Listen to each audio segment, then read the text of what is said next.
Chapter 151. After hearing Rinpoche's words, the Empress nodded her head and said, "All right, I will get someone to send the herbs to you tomorrow morning. After you are done with your training, come and find me. I will bring you to the palace treasury to get some things." Rinpoche felt a little awkward when he heard this. Using the Empress's wealth to buy things on earth, he suddenly felt that he was living off a woman. Unfortunately, it would take a long time before he could get his income from earth. He had to spend a lot of time and energy to make all kinds of things to earn money. Otherwise, he was afraid that he would really be living off a woman. However, when he thought about the martial arts and herbs provided by the Empress, it seemed that he was destined to live off a woman. "What are you thinking about?" the Empress asked when she saw that he was silent. "I just feel that I am living off a woman," Rinpoche said awkwardly. Then, facing the Empress's probing gaze, he explained the meaning of living off a woman. "Why, don't you want to eat?" The Empress's beautiful eyes wandered and her voice carried a trace of a different meaning. Rinpoche's heart trembled when he saw this. "Just treat it as buying it for me," the Empress continued. "I know." Rinpoche nodded his head. The Empress was always so cold. When she occasionally looked at him with a gentle and charming gaze, it was as if a fairy had turned into an ordinary person. It was exceptionally captivating. After accompanying the Empress for a while, Rinpoche got up and left. Qin Yuan and Hong Wuan saw him coming out from outside and entered Yangxin Palace Hall. After Rinpoche left, the Empress reverted to her original appearance. She just felt that the palace was exceptionally cold. Early the next morning, 5 or 6 people came in carrying bundles of paper bags and placed them in another room in Pingle Park. Soon after, they began to fetch water to start a fire and made a large tub of medicinal water. "Storyteller Ren, you need to cultivate in this medicinal bath to absorb the medicinal power," a woman around 30 years old said to Rinpoche. Rinpoche nodded his head. He had already understood all these from Rui visualization. Everyone first added the medicinal herbs into the tub and then boiled the water. The water immediately turned into a strange dark green color. After the water temperature dropped, they continued to use a small fire to maintain the temperature. Rinpoche stared at the strange dark green liquid for a long time before putting on his shorts and stepping into it. "It's so hot." Rinpoche sucked in a breath of cold air. The temperature was at least 40 degrees Celsius. Stepping in like this caused his entire body to turn red, and he felt as if he was being cooked. The crackling of the firewood under the barrel made him feel like he was stewing a pot of soup. However, he quickly cleared away the distracting thoughts in his mind and started to visualize the visualization of water. After a while, Rinpoche opened his eyes helplessly and said to the people around him, "I'll have to trouble the few of you to go outside the courtyard. I'm not used to all of you standing here. I'm afraid of strangers. You can come in later." After they left, he closed his eyes and started to visualize again. Even though there was still the sound of burning firewood, it didn't affect him much. It was still filled with a faint mist, and he couldn't see far into the distance. Only the lake and a few trees seemed to exist. Rinpoche walked into the lake. When he started to swim forward, he started to realize that something was wrong. The surrounding water started to form waves. Even though it wasn't big, it was more exhausting than the stagnant water he used to swim in. Moreover, there were traces of dark green things in the water that looked like aquatic plants that wrapped around his body. It was as if he was carrying a heavy object on his back and swam even slower. It took him a longer time to swim to the center of the lake. Then, he tried his best to dive down. This time, he woke up from exhaustion before he could reach his previous position. Rinpoche shook his head. He was still mentally exhausted and his body was swollen in pain. When he looked down at the medicinal bath below him, the color had become much lighter. It seemed like the medicinal efficacy had been absorbed into his body. The medicinal efficacy of this medicinal bath would take at least a week to be digested and gradually change his body. Renbochin returned to his bed to rest for a while before looking for the Empress. However, the Empress hadn't come down from the court session yet, so he waited outside Yangxin Palace Hall. After a long time, Renbochin heard voices from afar and knew that the Empress had returned. "All of you can leave. Xange, you don't have to follow me." The Empress waved her hand at the people behind her. After everyone left, she said to Renbochin, "Follow me." The inner treasury of the palace was located in a rather secretive place in the palace. It was completely made of stone and didn't have any windows. After the thick metal door was opened, the imperial bodyguard passed the torch to the both of them and left. Renbochin held the torch and followed the Empress. Under the Empress's guidance, they lit up the braziers in the inner treasury. At this moment, the inner treasury was lit up. This place was smaller than what Renbochin had imagined. It was divided into 2 levels. On one level, there were many shelves with swords, weapons, and armors. On the surrounding walls, there were boxes of gold, silver, jewelry, and the like. These were all gifts from the Empress during her birthday celebration. Most of them were gold and silver. Only a few small boxes contained jewelry. On the second level, there were many cubicles and shelves. There were a lot fewer items. Renbochin walked around the inner treasury. They were all rare and precious treasures. Their value was indeed very high. Many of them couldn't be found on Earth. Such rare items might be able to be sold for a good price on Earth, but it was too difficult to sell them. He was just an ordinary person and didn't have the means to sell these items. "Your Majesty, let's go back to the first level. Even though the items here are very valuable, it's difficult to sell them," Renbochin told the Empress honestly. "All right." On the first level, Renbochin finally chose a few pieces of jade pendants, jade talismans, rubies, and emeralds before stopping. "Take a few more. I keep these items with me," the Empress said to Renbochin. "I'll take these first. It's inconvenient to carry too many with me. This time around, I want to test how many days I can stay here. It's very likely that I'll be sent back suddenly. Therefore, I can carry these items with me at all times," Renbochin said. In the palace of the capital of Great Xia, a dignified-looking old man sat on a chair. 6 people were kneeling before him. "Who is it? How dare they assassinate the prince?" The old man was the current emperor of Great Xia. At this moment, his face was filled with uncontrollable anger. The prince of Great Xia was assassinated? How many years had it been since this had happened?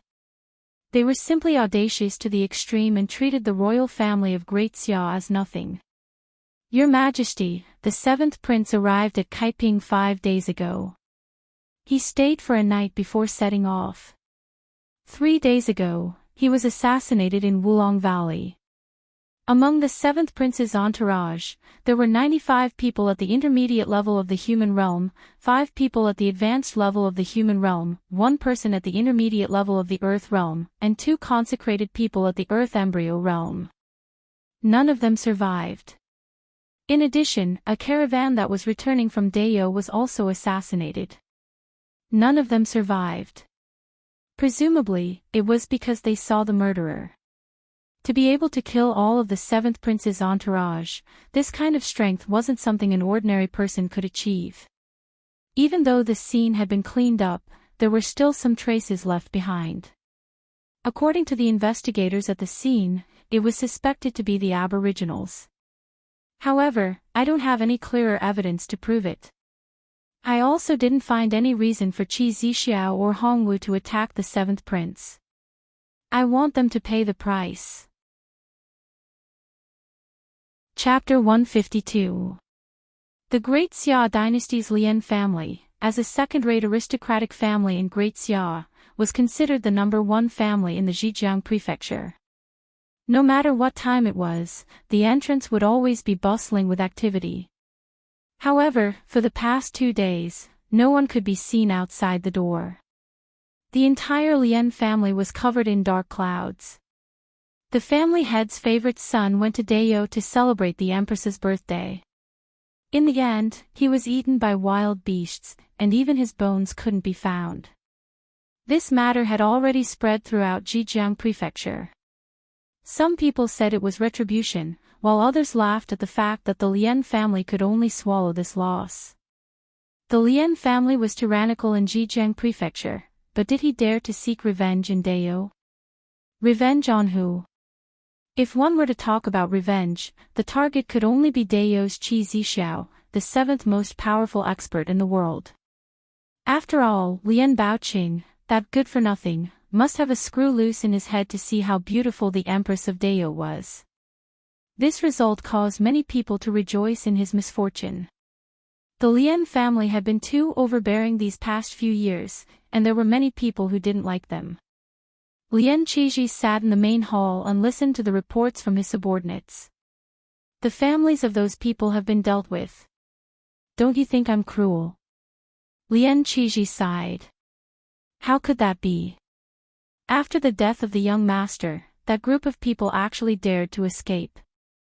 If it wasn't for the fact that someone with a guilty conscience came back, I'm afraid the entire Lien family would still be in the dark, said the middle-aged man below.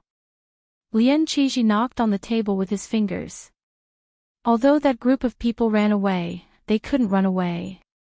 He had already sent people to investigate. He had to catch all of them and wouldn't let them die a quick death.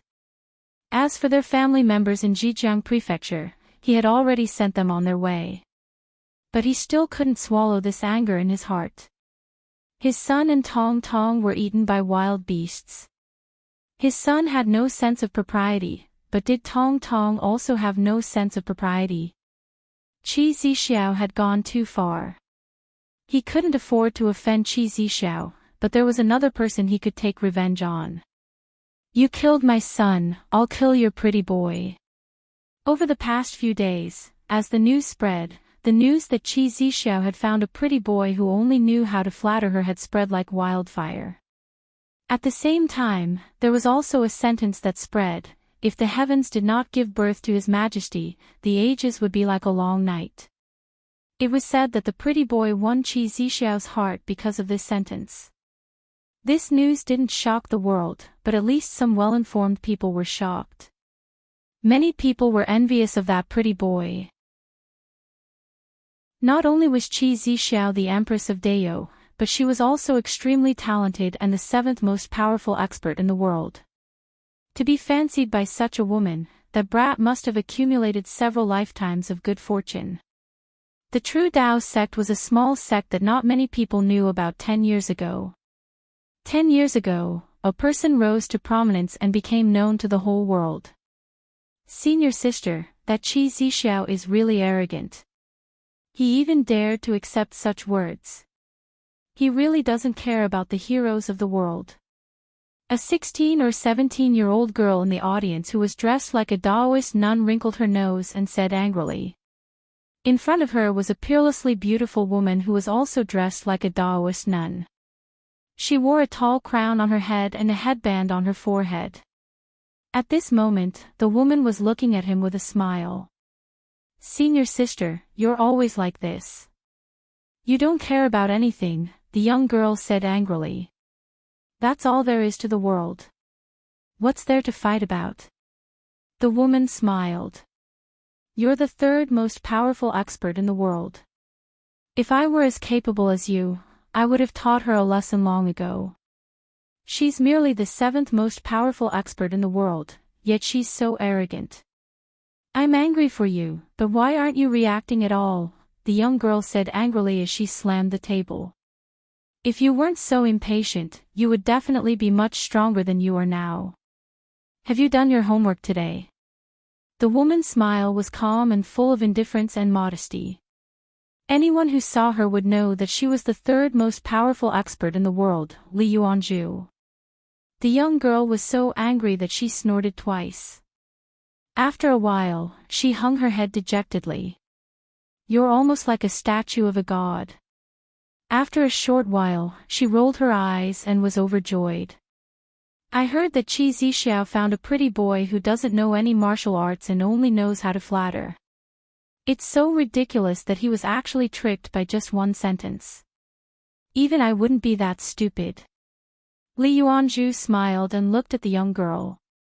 After a while, she said, "That's not necessarily true." No one knew if she was saying that she wouldn't be that stupid or if she had other meanings.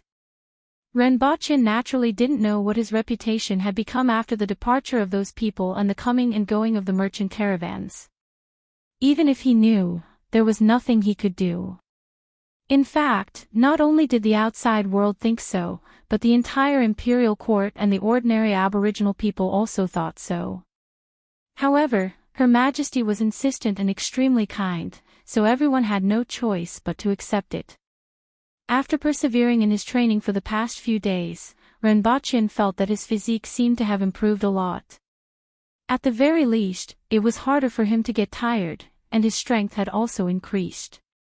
Originally, he only had 120 kilograms of strength, but now, he had 135 kilograms of strength. In just a few days, his strength had increased so much, which surprised him quite a bit. The effect of the medicinal bath was actually so great. Previously, he didn't make much progress during his training, but these few days, he had made rapid progress. It was no wonder that this martial art technique required supplementary medicine. Now, he could even dive from 15 meters to 17 meters in the lake. Although he still couldn't see the bottom of the lake, this speed of progress made him happy. However, he didn't know how expensive the medicine he was using was. If it was given to ordinary Aboriginal people, perhaps 10 of them would be able to increase their strength by 20 kilograms. These few days, he had also changed his training schedule to night time. After training, he could immediately go to bed and rest. This way, he wouldn't have to lie down and rest for half a day after training. On this day, when he woke up, before he could even wash his face, he felt his surroundings suddenly change. From his room in Pingle Park, he had returned to the living room of his house on Earth. Originally, he was still a little muddle-headed, but he instantly sobered up. Counting the time, it had been 5 days this time. Originally, he transmigrated once every 3 days. Now, he transmigrated once every 2.5 to 5 days. Furthermore, he could choose the time. Such a change made him very happy. At least, his degree of freedom had increased a lot. He could come back when he had free time. This way, there wouldn't be any delays. After all, if it was like before, it was very easy for something to happen and he would suddenly be absent. After his joy, he noticed that there were a few bags placed at the side. These were all things that he had bought for the Empress previously, but he didn't bring them back. This time, when he returned, he just happened to bring them along, as well as the hot pot and various kinds of hot pot ingredients that the Empress couldn't forget.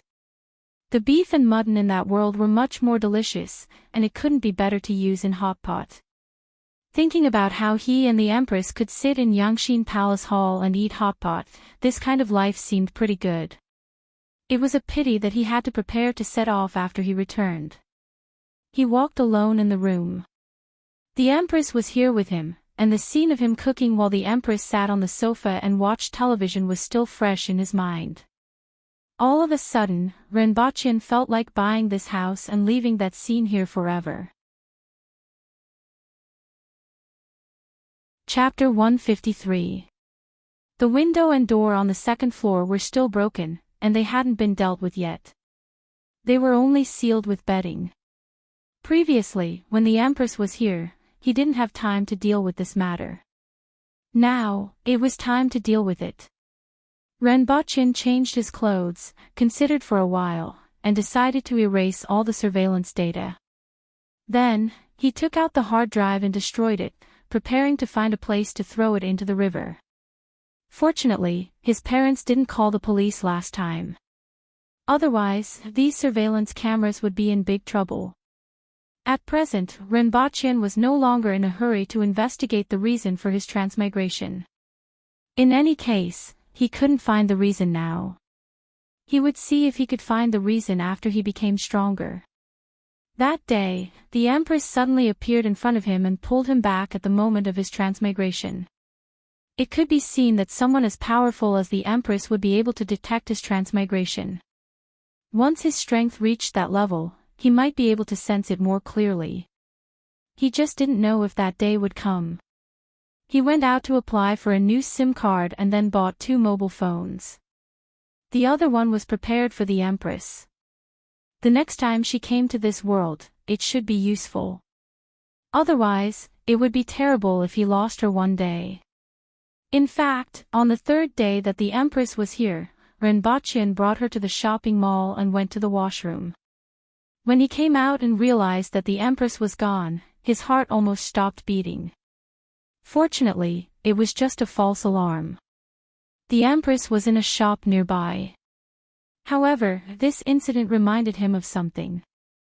If she came again in the future, Renbachian couldn't possibly find a rope to tie the Empress around her waist. After setting up the SIM card and phone, Renbachian gave his family a call. At least he still remembered his parents' phone number. He would use WeChat to contact Qingqing later. It did not matter if he could not find the others. After all, he did not have much contact with them. Hello, Dad. Sigh, no matter what, Dad will support you no matter who you find. Although Renbachian was speechless after listening to his father's words, he felt warmth in his heart. As long as you don't bring a man back. Pooh! Renbachian spat out a mouthful of blood. It had already been half a month. Why was she still playing this joke? I just said it casually last time. Just don't let Mom rush me.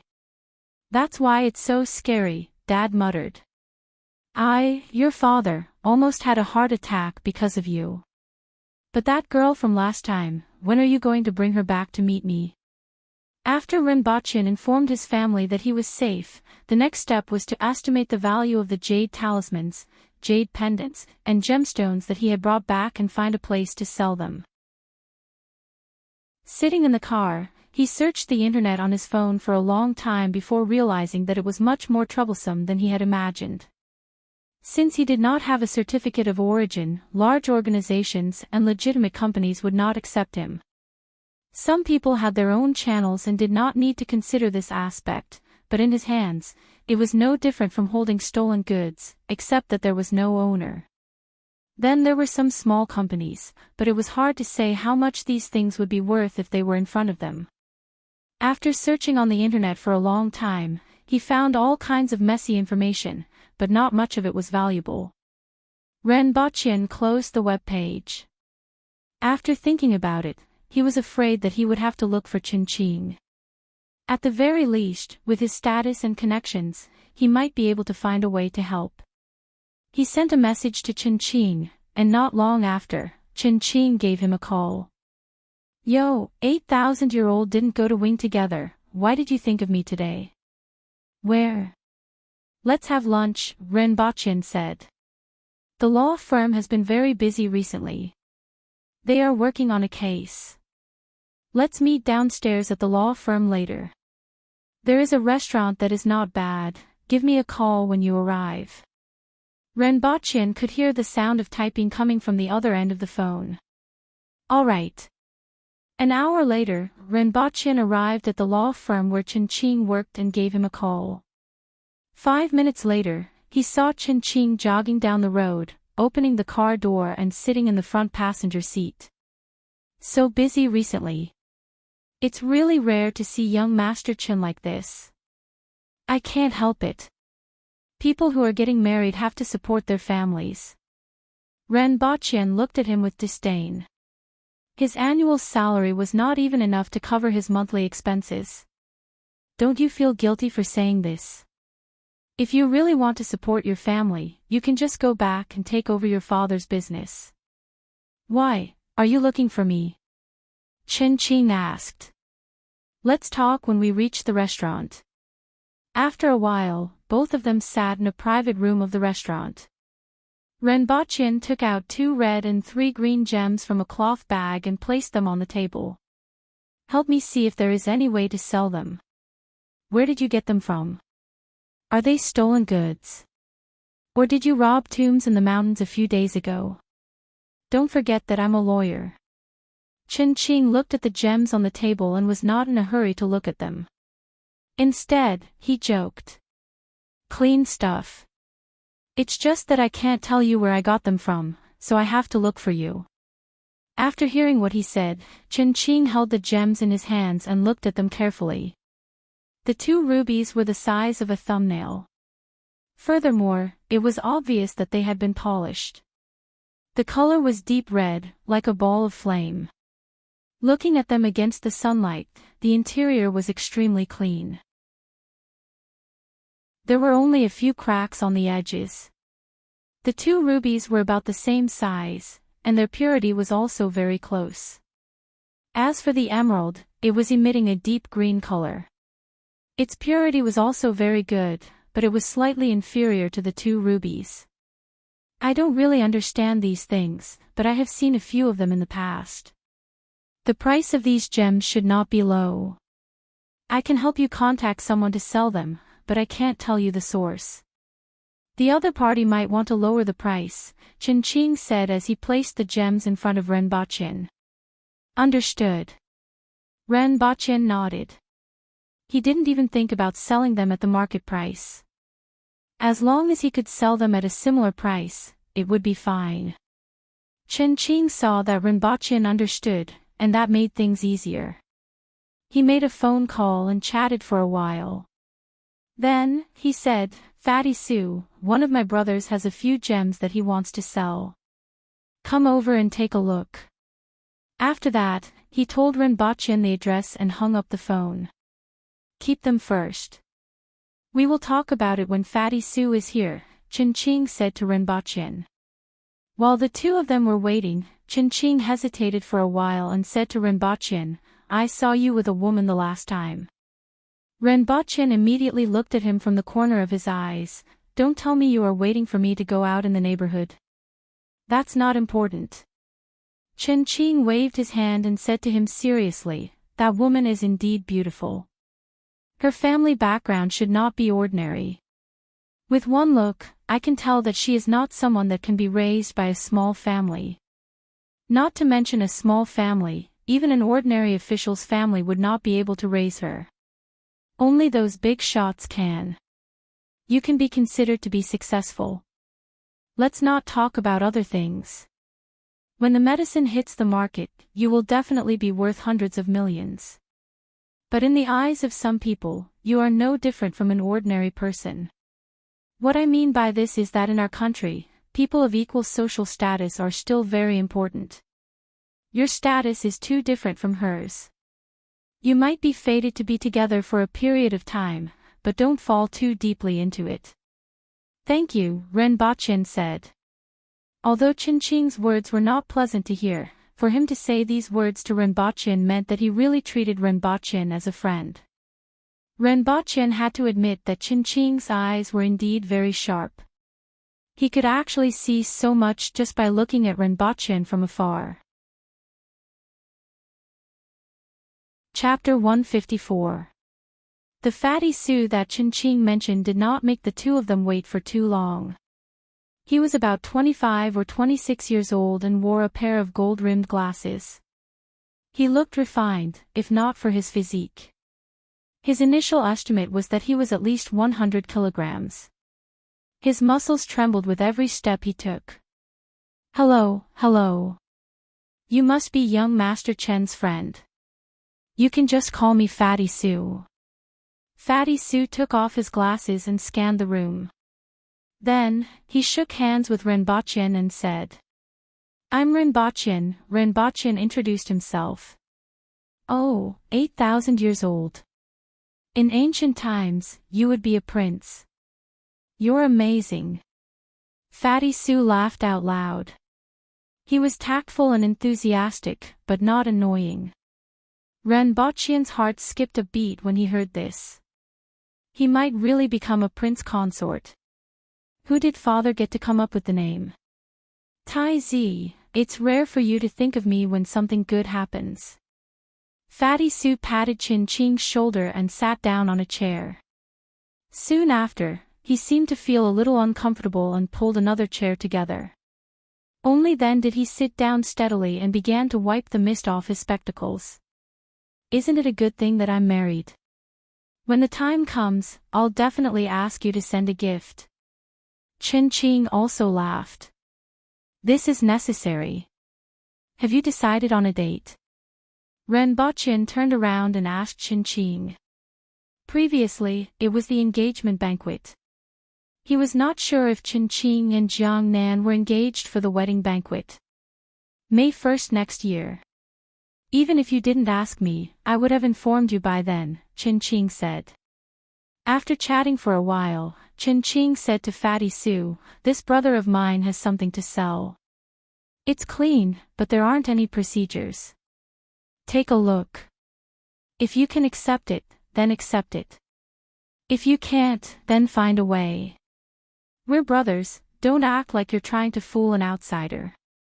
Don't worry. It won't be a problem. Let's make friends. Fatty Sue immediately patted his chest. His family owns the Su Ji Jewelry Company. They are very knowledgeable about this industry, Chin Ching explained. Shuji Jewelry was one of the largest jewelry stores in the city. There were 6 stores in the city alone, and there were also stores in the surrounding provinces and cities. It could be considered to be quite famous. Ren Boqian placed a few gemstones on the round table and said, sorry to trouble you. Fatty Sue turned the table, and a few gemstones appeared in front of him. Then, he took out a white cloth, tweezers, gloves, magnifying glass, and a filter from his bag and placed them on the table one by one. After that, he put on the gloves and placed the gemstones on the white cloth one by one, carefully examining them. While he was inspecting the items, Ren Boqian and Chin Ching were waiting there. Ren Boqian did not know what the items that he had brought back were like. Even though the items that could be given to the Empress would not be bad, after all, the other world was still somewhat different from this world. He wouldn't be surprised if something went wrong. During the examination, Fatty Sue had a serious expression on his face. He did not utter a single word. After a long time, he finally placed the 5 gemstones back onto the cloth. After taking off his gloves, he wiped off his sweat and smiled at the 2 of them. There shouldn't be any problems with these gemstones. Furthermore, they are natural and did not undergo heat treatment. However, I still need to take it back and re-examine it.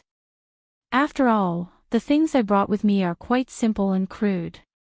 Brother Ren wants to make a move, right? Is it clean? It's very clean. It was passed down by an old man. There's nothing wrong with it. It would be best if that's the case, Fatty Sue said while wiping the sweat off his forehead. Brother Ren, if you want to send it to an auction house, I can help you with the appraisal procedures. If you want to cash it, the price might be lower than the market price. After all, with such a large flow of funds, I can't possibly do you a favor or I won't be able to explain myself, Fatty Sue continued. Cash it. All right then, I'll go back and examine it further before deciding. Fatty, don't you have any idea what's going on? Chin Ching asked. Even though these 2 rubies aren't pigeon blood, they are still deep red in color and have a very high purity. Most importantly, they are natural and have not been heated. As for these 3 rubies, they are emeralds. The color and luster are also pretty good. If I didn't make a mistake, a conservative estimate of the value of these items is more than 20 million yuan. I still need to re-examine them before I can be sure. It's not that I don't trust you, Brother Ren. It's just that it's really hard to predict when it comes to gemstones. It's hard to avoid misjudging them. A slight difference in quality is a huge difference, Fatty Sue laughed mischievously. Ren Boqian kept the gemstones. Following which, the three of them ate and chatted. Fatty Sue didn't ask Renbochin about the origin of these gemstones. He had already made it clear previously, so there was no need to ask again. During the meal, Enchanting took the initiative to bring up the matter regarding the pharmaceutical laboratory.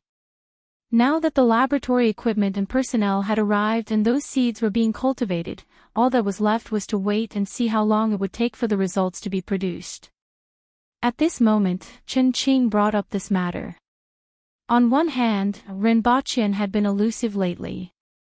On the other hand, he wanted to let Fatty Sue know. Being able to do business with Enchanting's family would at least make Fatty Sue think highly of him. This would also save Renbochin a lot of trouble. After the meal, Renbochin sent Enchanting back to the law firm. After which, he and Fatty Sue went to the largest jewelry store in the city, Suji Jewelry. After sending the gemstones in for an entire afternoon, they finally waited for the results of the final examination. Fatty Sue looked at the report in his hands and said to Renbochin, "Brother Ren, if these items were to be sent to the auction house, they should be worth more than 30 million yuan. The highest price would be 33 million yuan. If there are two people who are interested in them at the same time, the bidding price might be even higher. However, I can only offer 25 million yuan. This is already the best I can do. After all, there are still a lot of things to do. These items need to be sent to a bigger auction house, and I'm afraid it will take a few months. With such a huge amount of money, there has to be an explanation." "All right, thank you." Renbochin nodded his head slightly. It was much better than what he had expected. Even though it seemed like Fatty Sue had made a lot of money, if he were to find a random place to sell them, it was possible that someone would offer him 3 million yuan. Next, it was time to sign the agreement. When Renbochin left, there was already an additional 25 million yuan in his bank account. As for the few pieces of jade pendants and talismans, Renbochin took them out to let Fatty Sue take a look. The jade was good, but it didn't have much historical value. The price was also not high. It was about a few million yuan. If it was in the past, it would be a huge sum of money. However, with 25 million yuan in his bank account, there was no need to rush to sell it. After Renbochin went out, he first transferred 2 million yuan to his family. Within half an hour, he received a call from his family. The 2 million yuan shocked his parents. "Why did you transfer so much money to your family? The company has been doing well recently, and I have some spare cash on hand. Use this money to buy a house for Wanyan and a car for Dad," Renbochin said with a smile. Hearing this, even though his parents were grumbling, they were happy that their son had grown up. After hanging up the phone, Renbochin looked for a skewer shop. He hadn't had skewers for a long time and was craving for food.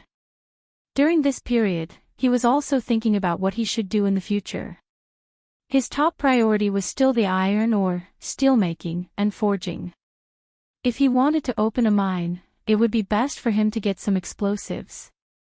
Those things would definitely increase the mining speed immediately. Otherwise, he would just have to rely on those open-pit mines and use pickaxes to dig for metal ores. The mining speed would definitely not be fast. No matter what, it was definitely a good idea to prepare some explosives first. He reckoned that the aboriginals who had never seen gunpowder before would definitely be pleasantly surprised. Chapter 155. The next day, Renbochin once again went to the place where he bought the gun. He asked for Enchanting's phone number again. Just like before, they were blindfolded and brought in. "I want a rifle and mine explosives." After Renbochin took off his hood, he saw the burly man from before and immediately said, "You want to rob a bank?" the burly man asked in surprise. "If we want to go up the mountain, we might have to dig a hole. I need mining explosives that are easy to operate, stable, and powerful," Renbochin said directly. "It's too risky to sell this to you," the big man said, staring at him. Previously, he didn't think much of it. However, if explosives were used, coupled with what Rinpoche said about digging holes, it immediately reminded him of a profession, grave robbers. Rinpoche couldn't help but laugh bitterly. He was the true good citizen, okay? You can pay more, and you don't have to worry about the risk if you use it deep in the mountains. I'm even more careful than you in this regard.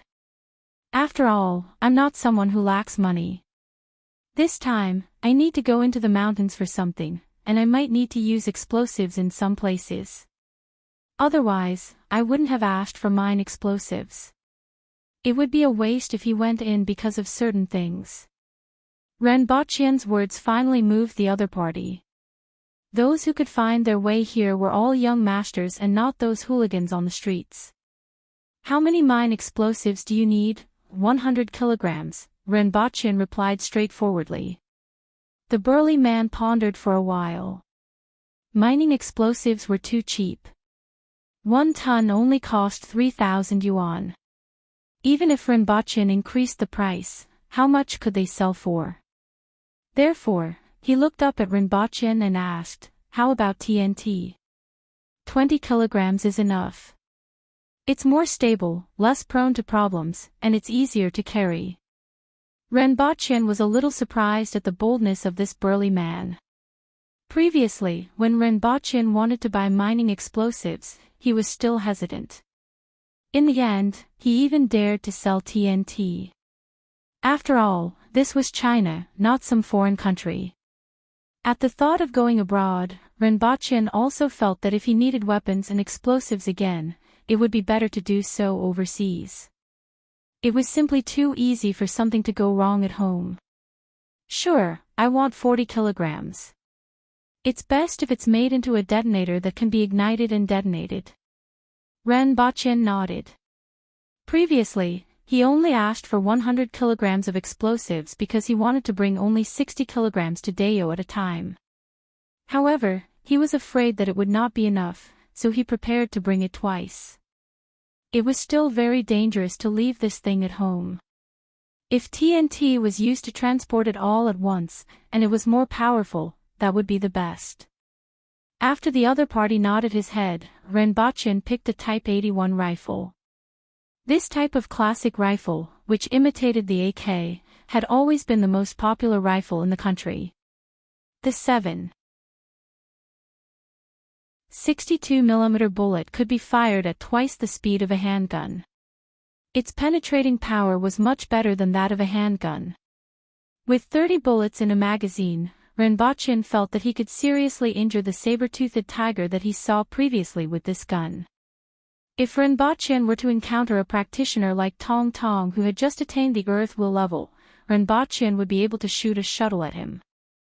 He definitely wouldn't be able to dodge or block it. 1 gun, 3 magazines, and 500 bullets.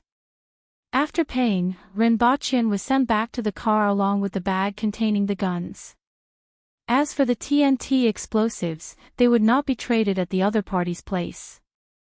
Instead, they would inform him of the location in 2 days and he would go there directly to pick them up. The money had already been paid together with the gun. For the next few days, while waiting for the explosives, Rinpoche pondered whether he should look for a place abroad. At the very least, it would be more convenient for him to buy weapons and explosives.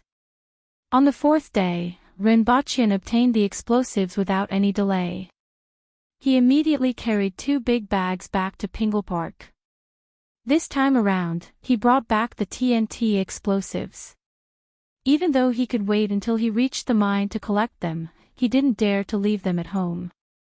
In addition, there was that Type 81 rifle, bullets, magazines, the Empress's hot pot, base ingredients, dipping sauces, a pair of shoes that the Empress liked very much, and a small amount of candy.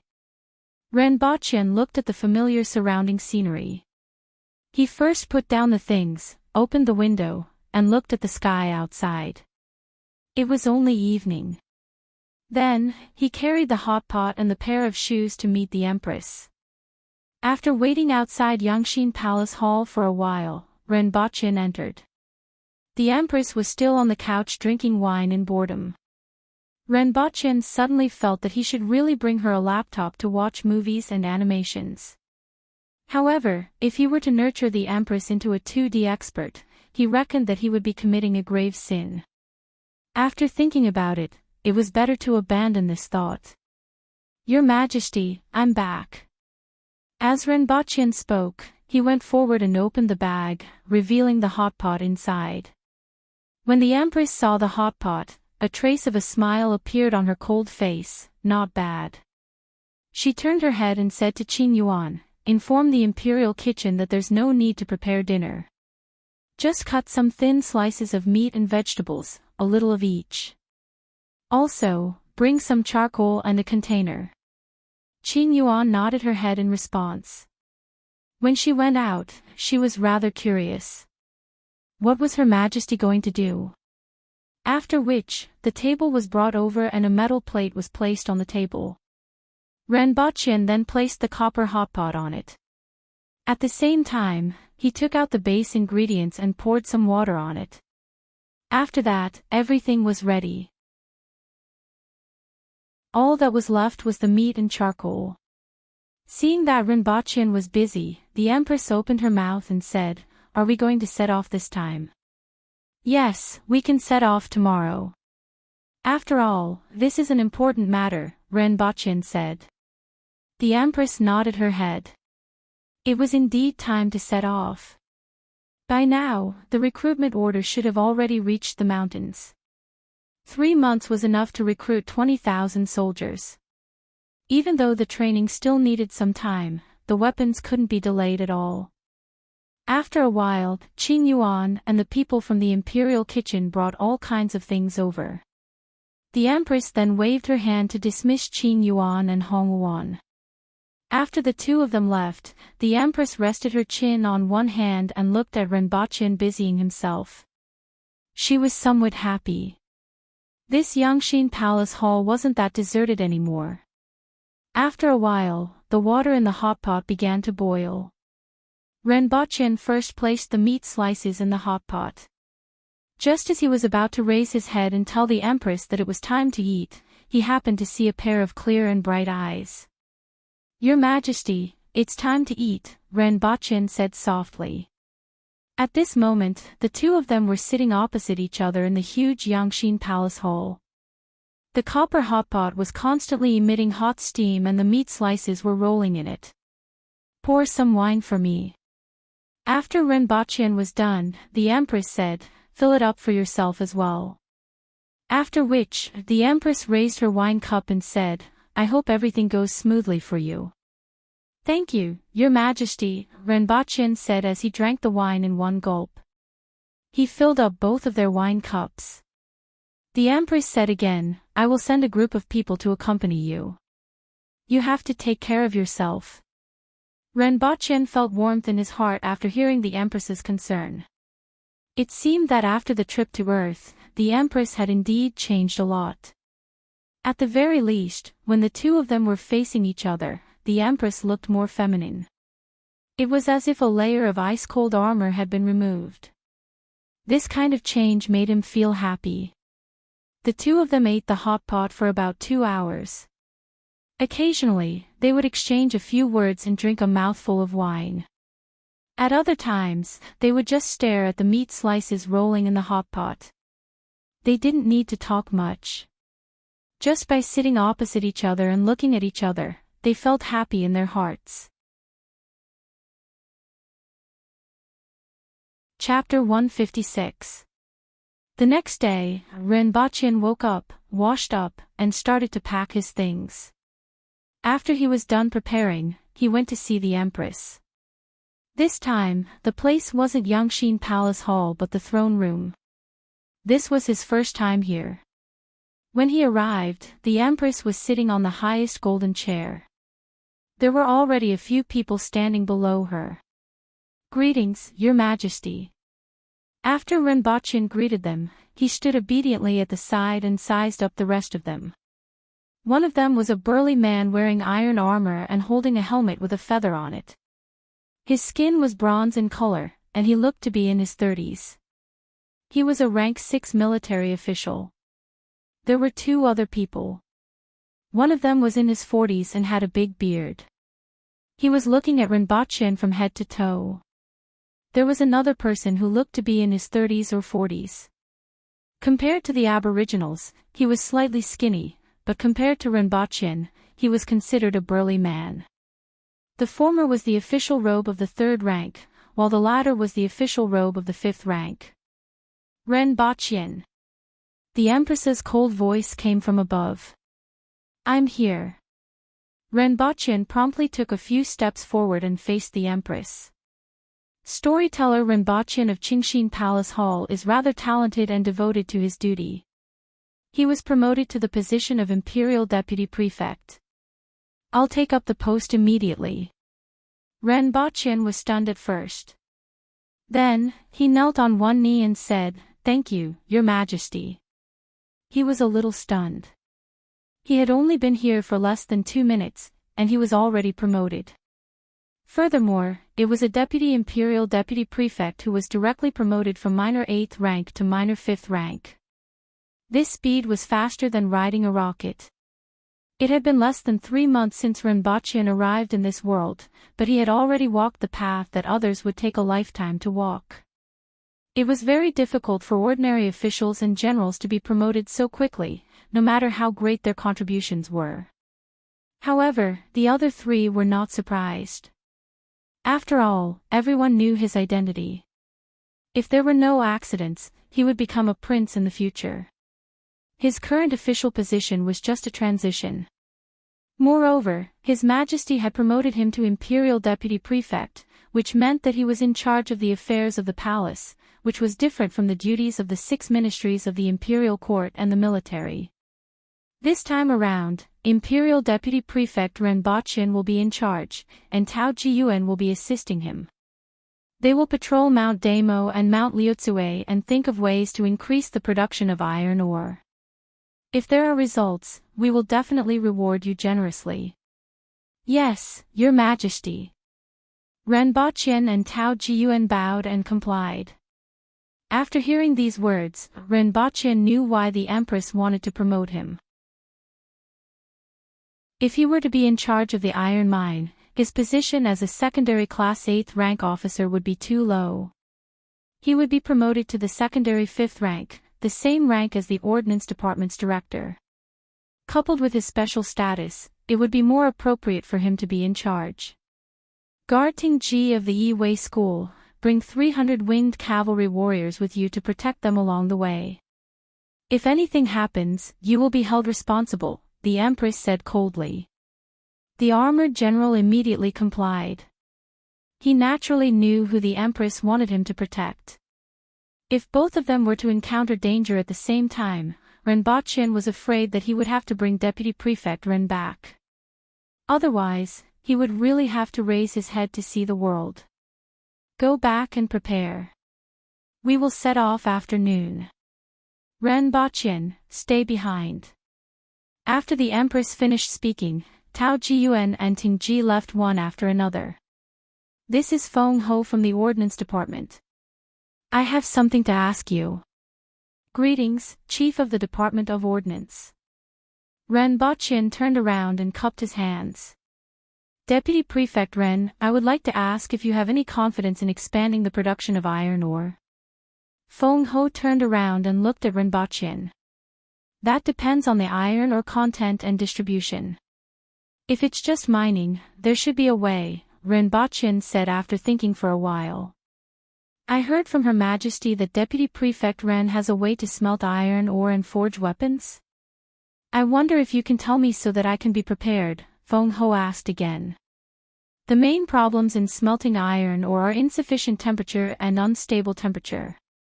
The simple method is to use bellows. However, for a long period of time, we will need a steel-making furnace to continuously smelt steel. This process is very simple, the equipment requirements are low, and the stability is high. If the produced steel has low carbon content and fewer impurities, it can be forged directly.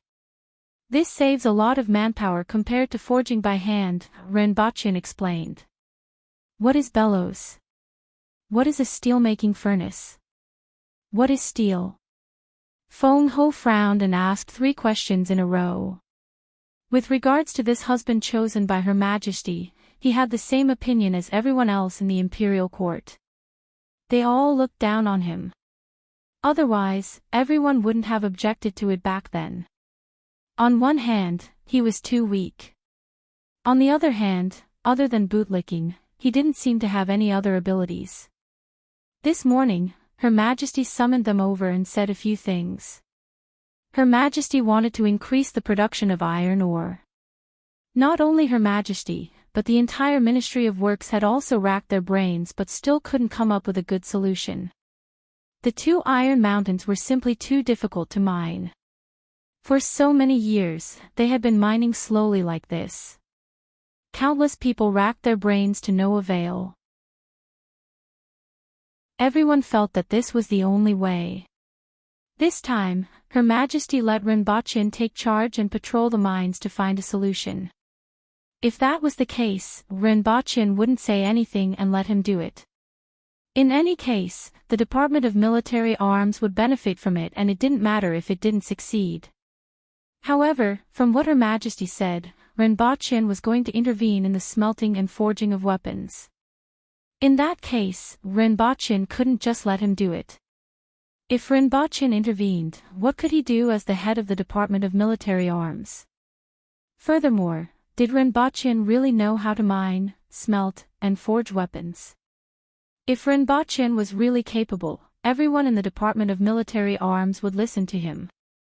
Otherwise, Feng Ho wouldn't allow Rinpoche to intervene in the Department of Military Arms. Therefore, he suggested to ask storyteller Ren. Rinpoche didn't mind.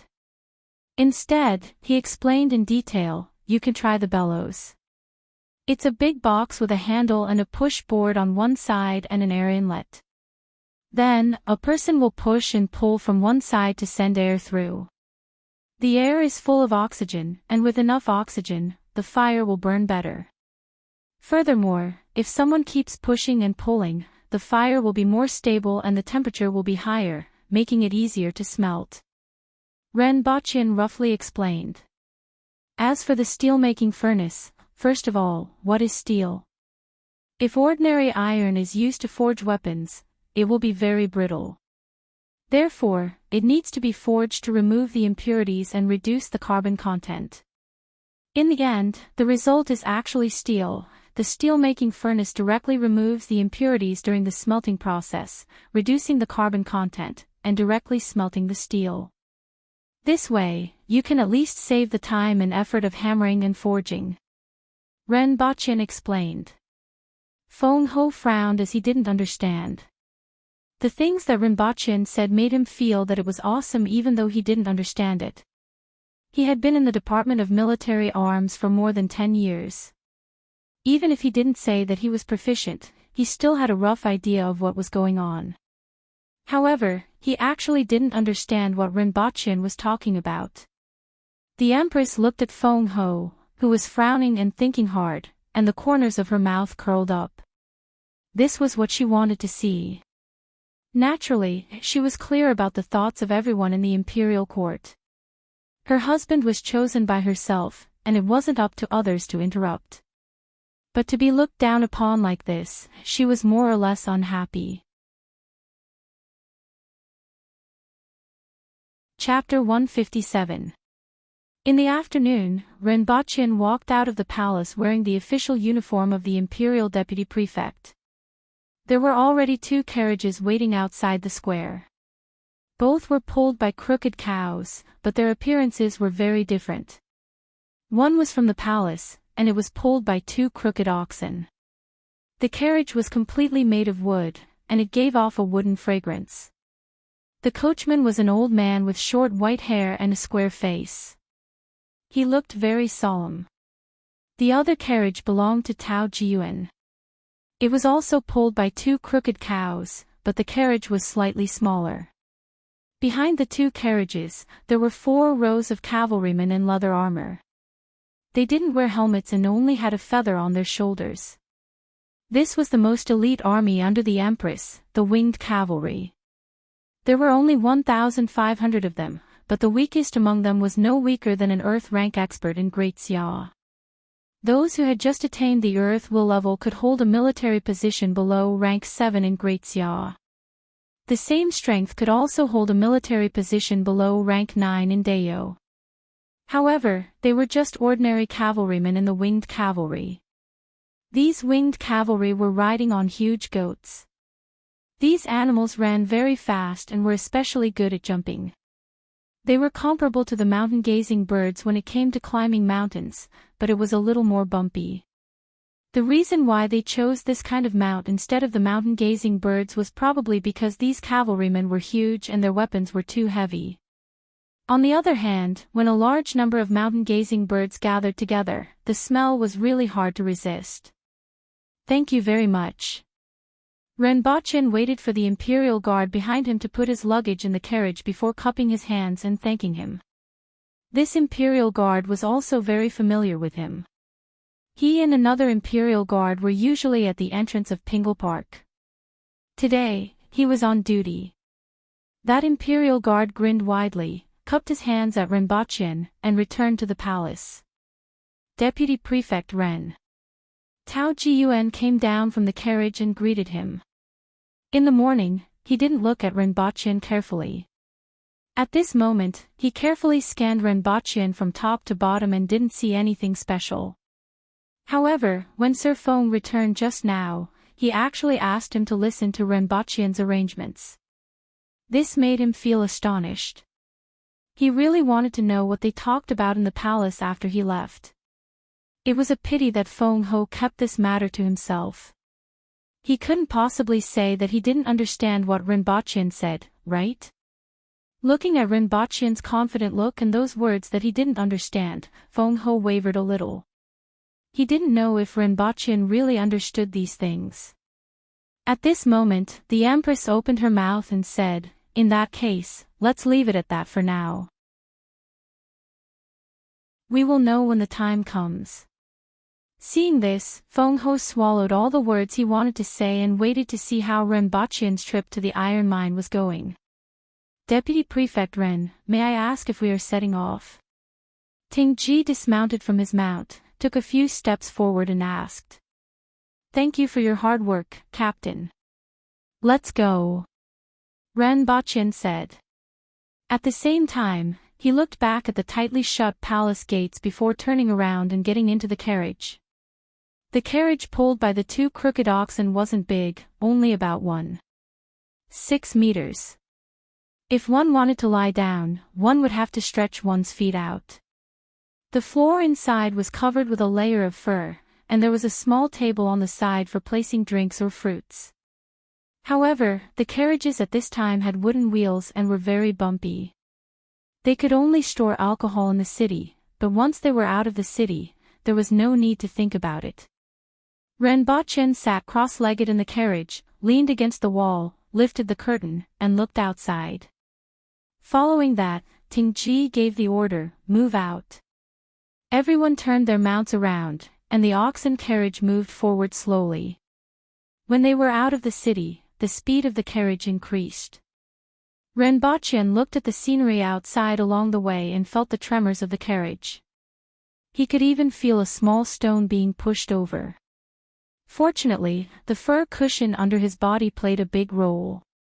However, even so, he couldn't sit still after 4 hours. He lifted the curtain and squeezed to the side of the coachman, feeling the wind and dust on his face. After a while, he returned to the carriage with a mouthful of dust. Long-distance travel in this world is simply torture. Renbochin heaved a deep sigh and continued to lift the curtain to look outside. There weren't many sceneries to see in this world. There were only mountains, rivers, fields, and occasionally, animals that were startled by the roadside. In the beginning, it was still somewhat refreshing to look at, but after a long time, it became boring.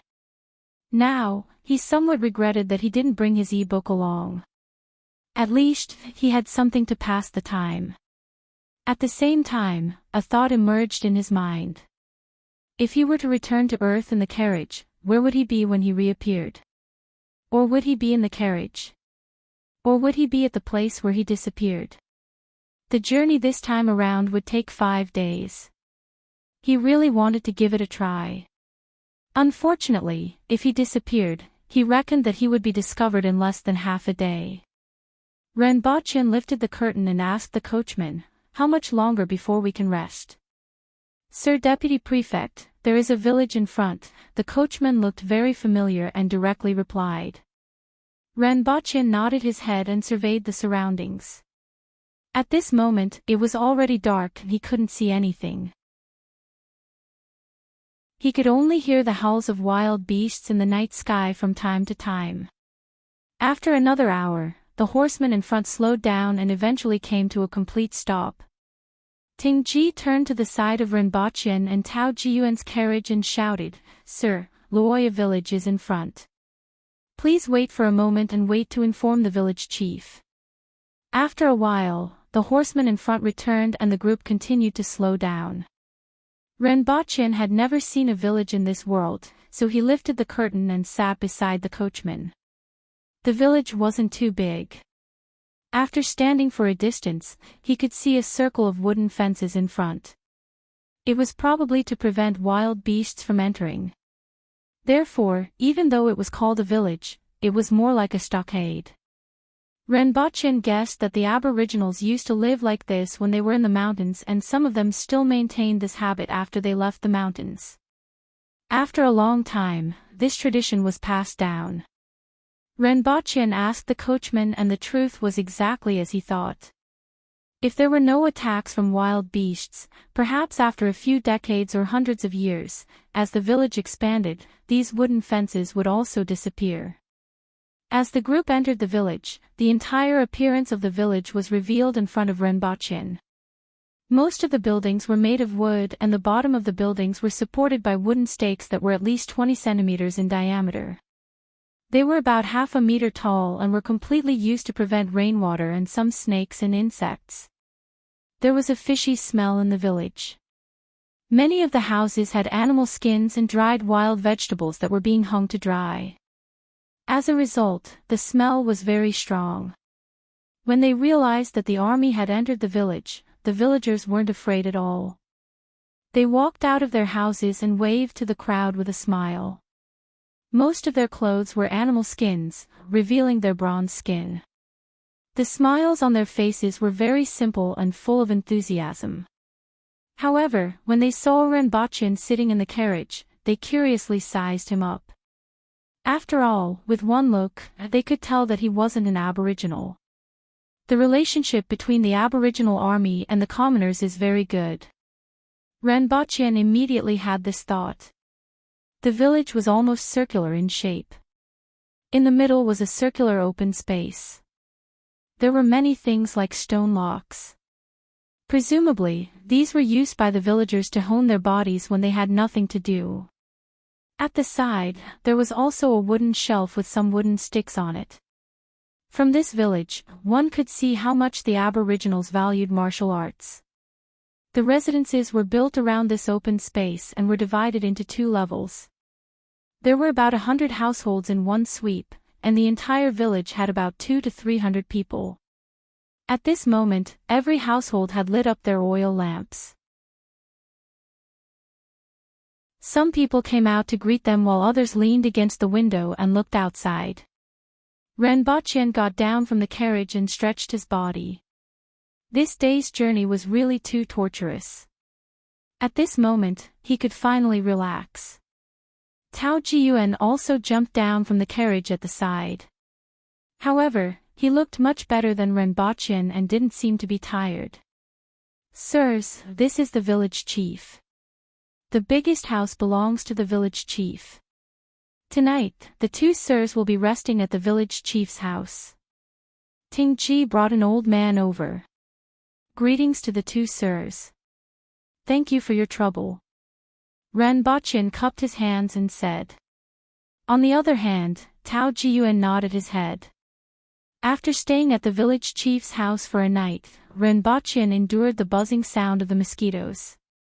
The next morning, he yawned and went straight into the carriage. He swore in his heart that he would rather stay in the carriage next time. He didn't know if it was because of those animal skins that were drying outside that attracted so many mosquitoes. Furthermore, they only bit him. At least when he asked Tao Jiyuan in the morning, he didn't get bitten by the mosquitoes. Even these mosquitoes knew how to bully the weak and fear the strong. Chapter 158. But with so many people waiting for me, I have to write. My friends are waiting for me.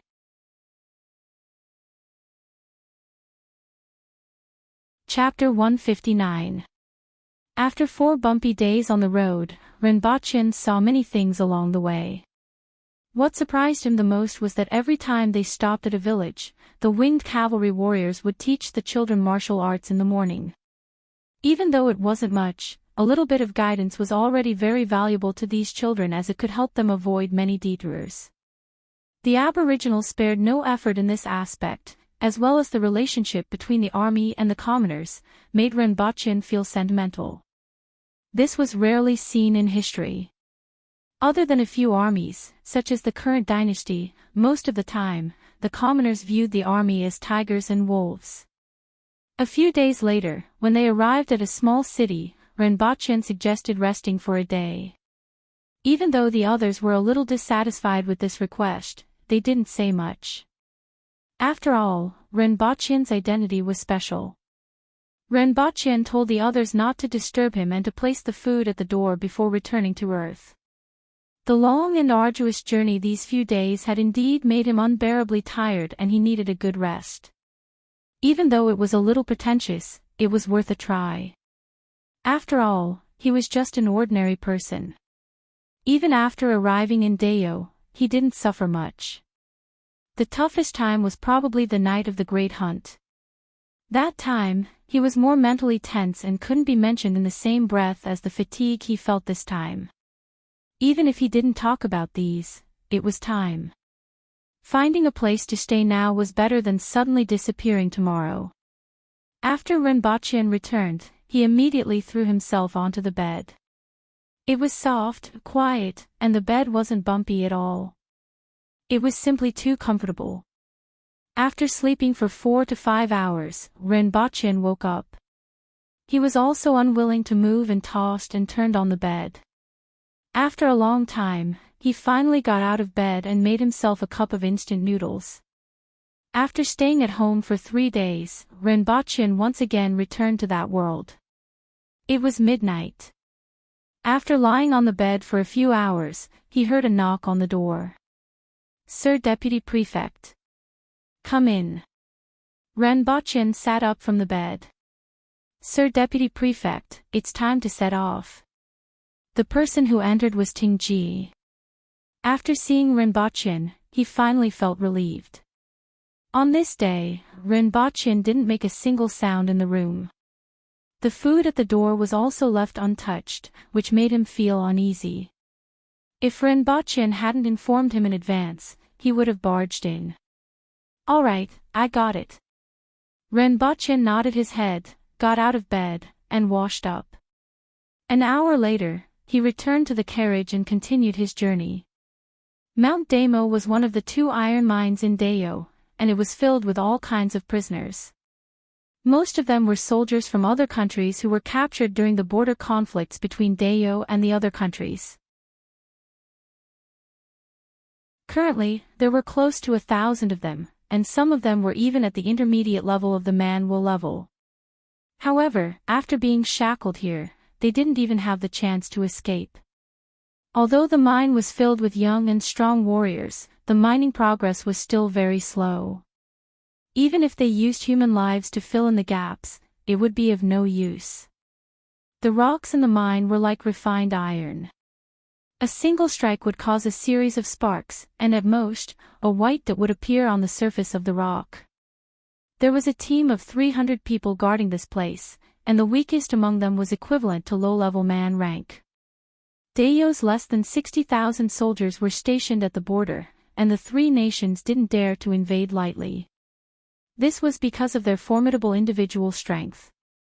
Even though the 60,000 soldiers who were above the man rank were divided into 3 directions and facing 3 nations, they were relying on the Aboriginal soldiers who were at least at the man rank. This was the foundation of Dayo. On this day, a carriage slowly approached the foot of Mount Damo and stopped at the foot of the mountain. "Who are you?" The guard at the entrance of the mine took 2 steps forward and asked. This was a location in the depths of Dayo.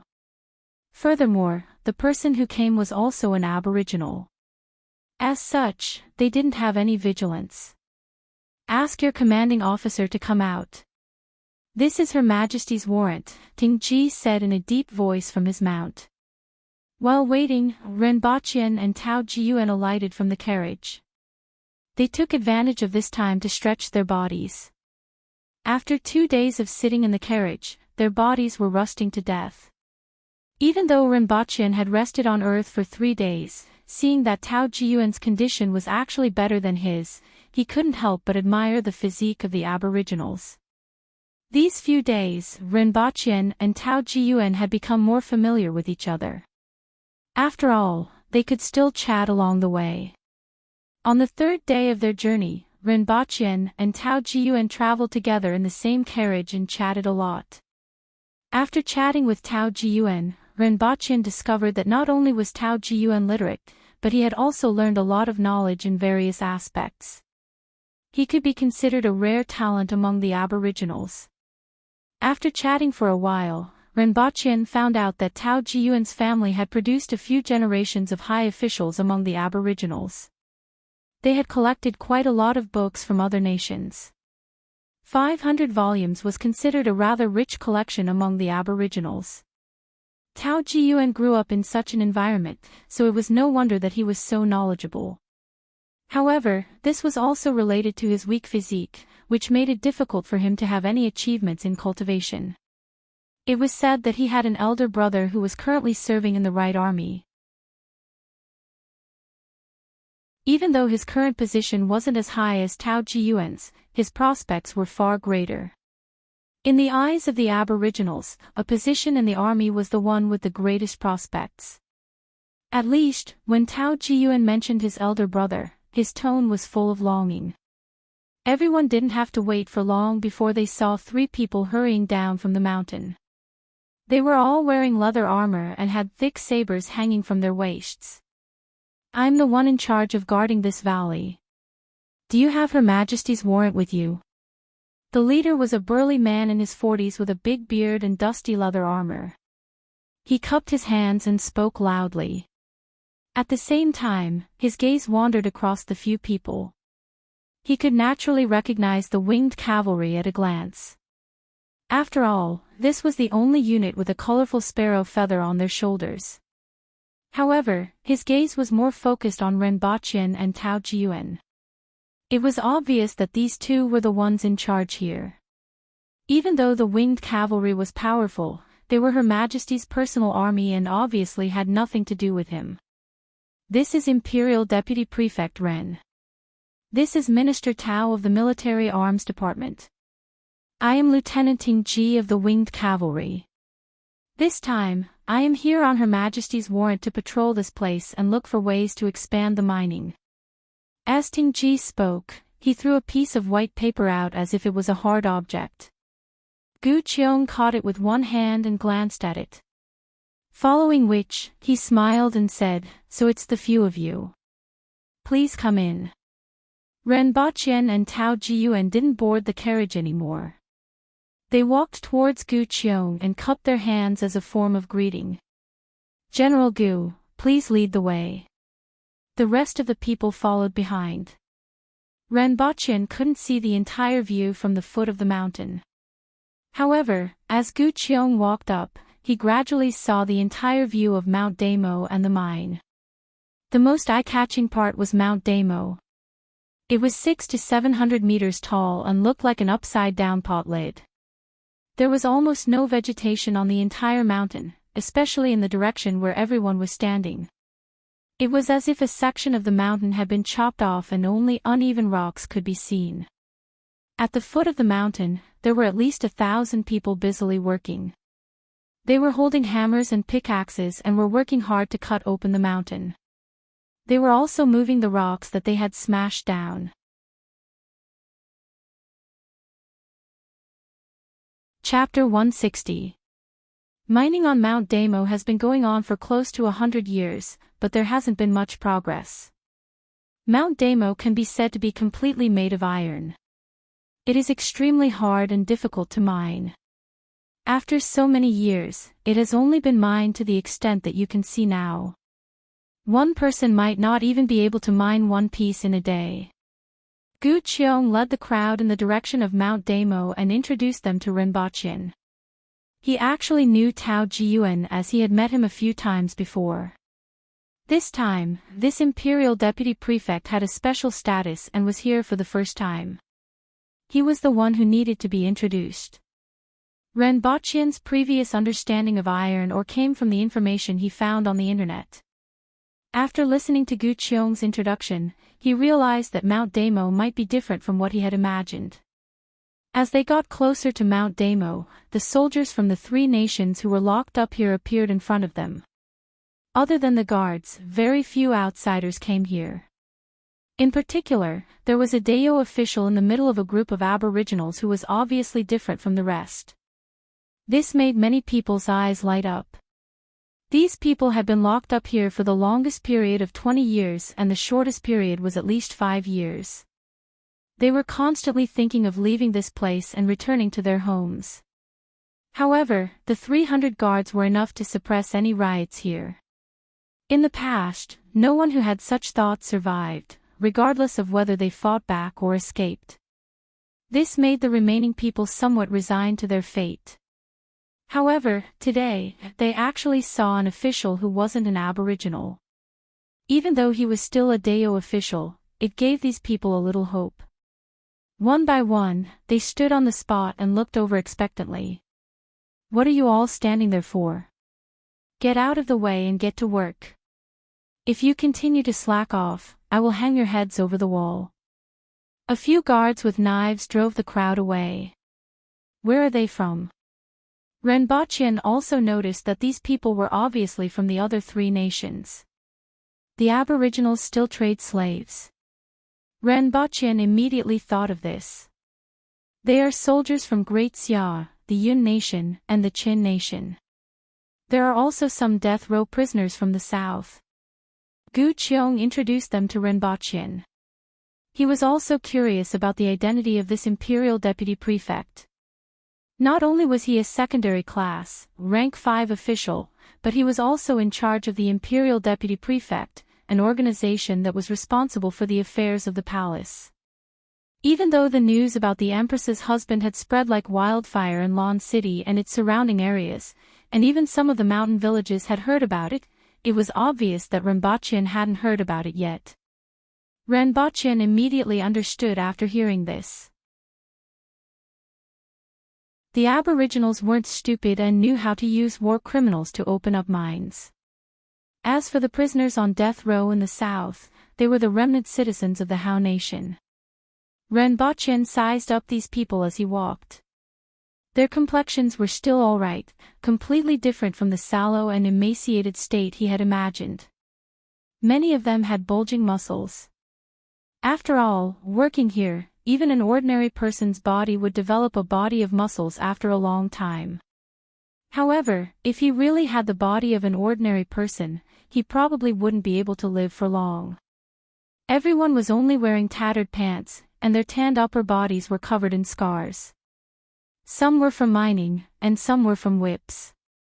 Apart from that, each of them had a rope tied around their feet.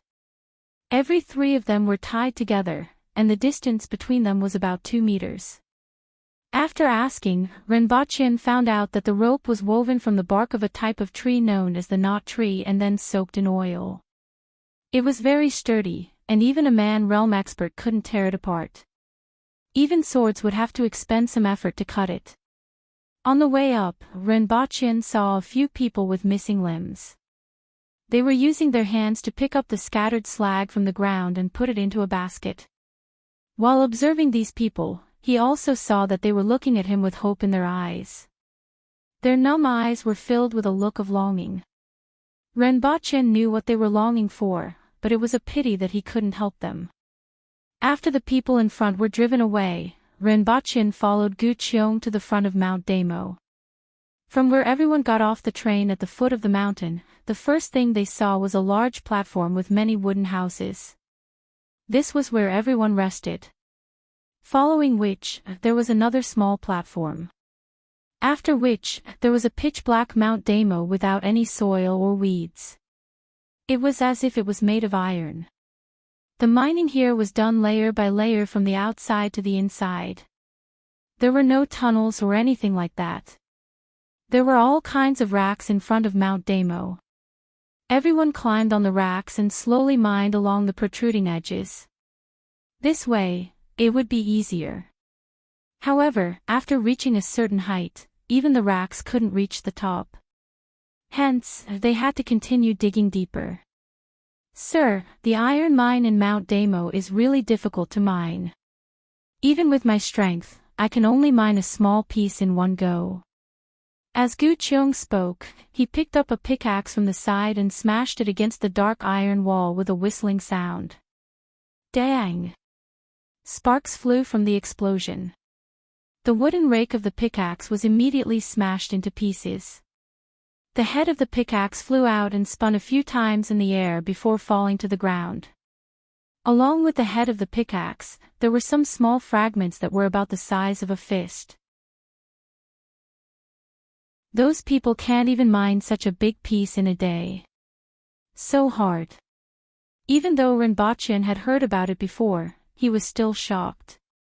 Even though he didn't know Gu Qiong's actual strength, as the person in charge of this mine, he had 300 guards under him. His strength couldn't be weak.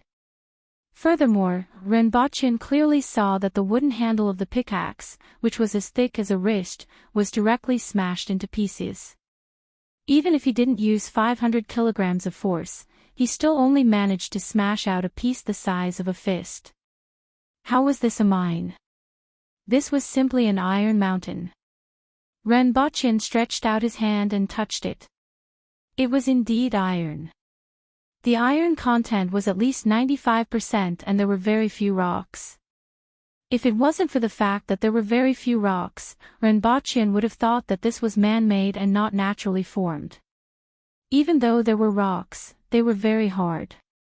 Renbochin picked up an iron awl from the ground and pressed it against the link between the iron ore and the rocks. He used a hammer and hit it with all his might. At that moment, sparks flew and there was only a white dot on the rock. Looking at this situation, Renbochin wasn't very confident about the explosives that he had brought. Even if it was effective, it probably wouldn't meet his expectations. I have no other way. Sir, please feel free to look around. Gu Qiong didn't have much hope for the two of them. In fact, in his heart, he could only mine slowly like this. He wasn't very optimistic about the purpose of their trip. Tao Jiyuan was already clear about the situation here. He looked at Renbochin with ease and wanted to see if this person, who was personally appointed by Her Majesty, was really capable.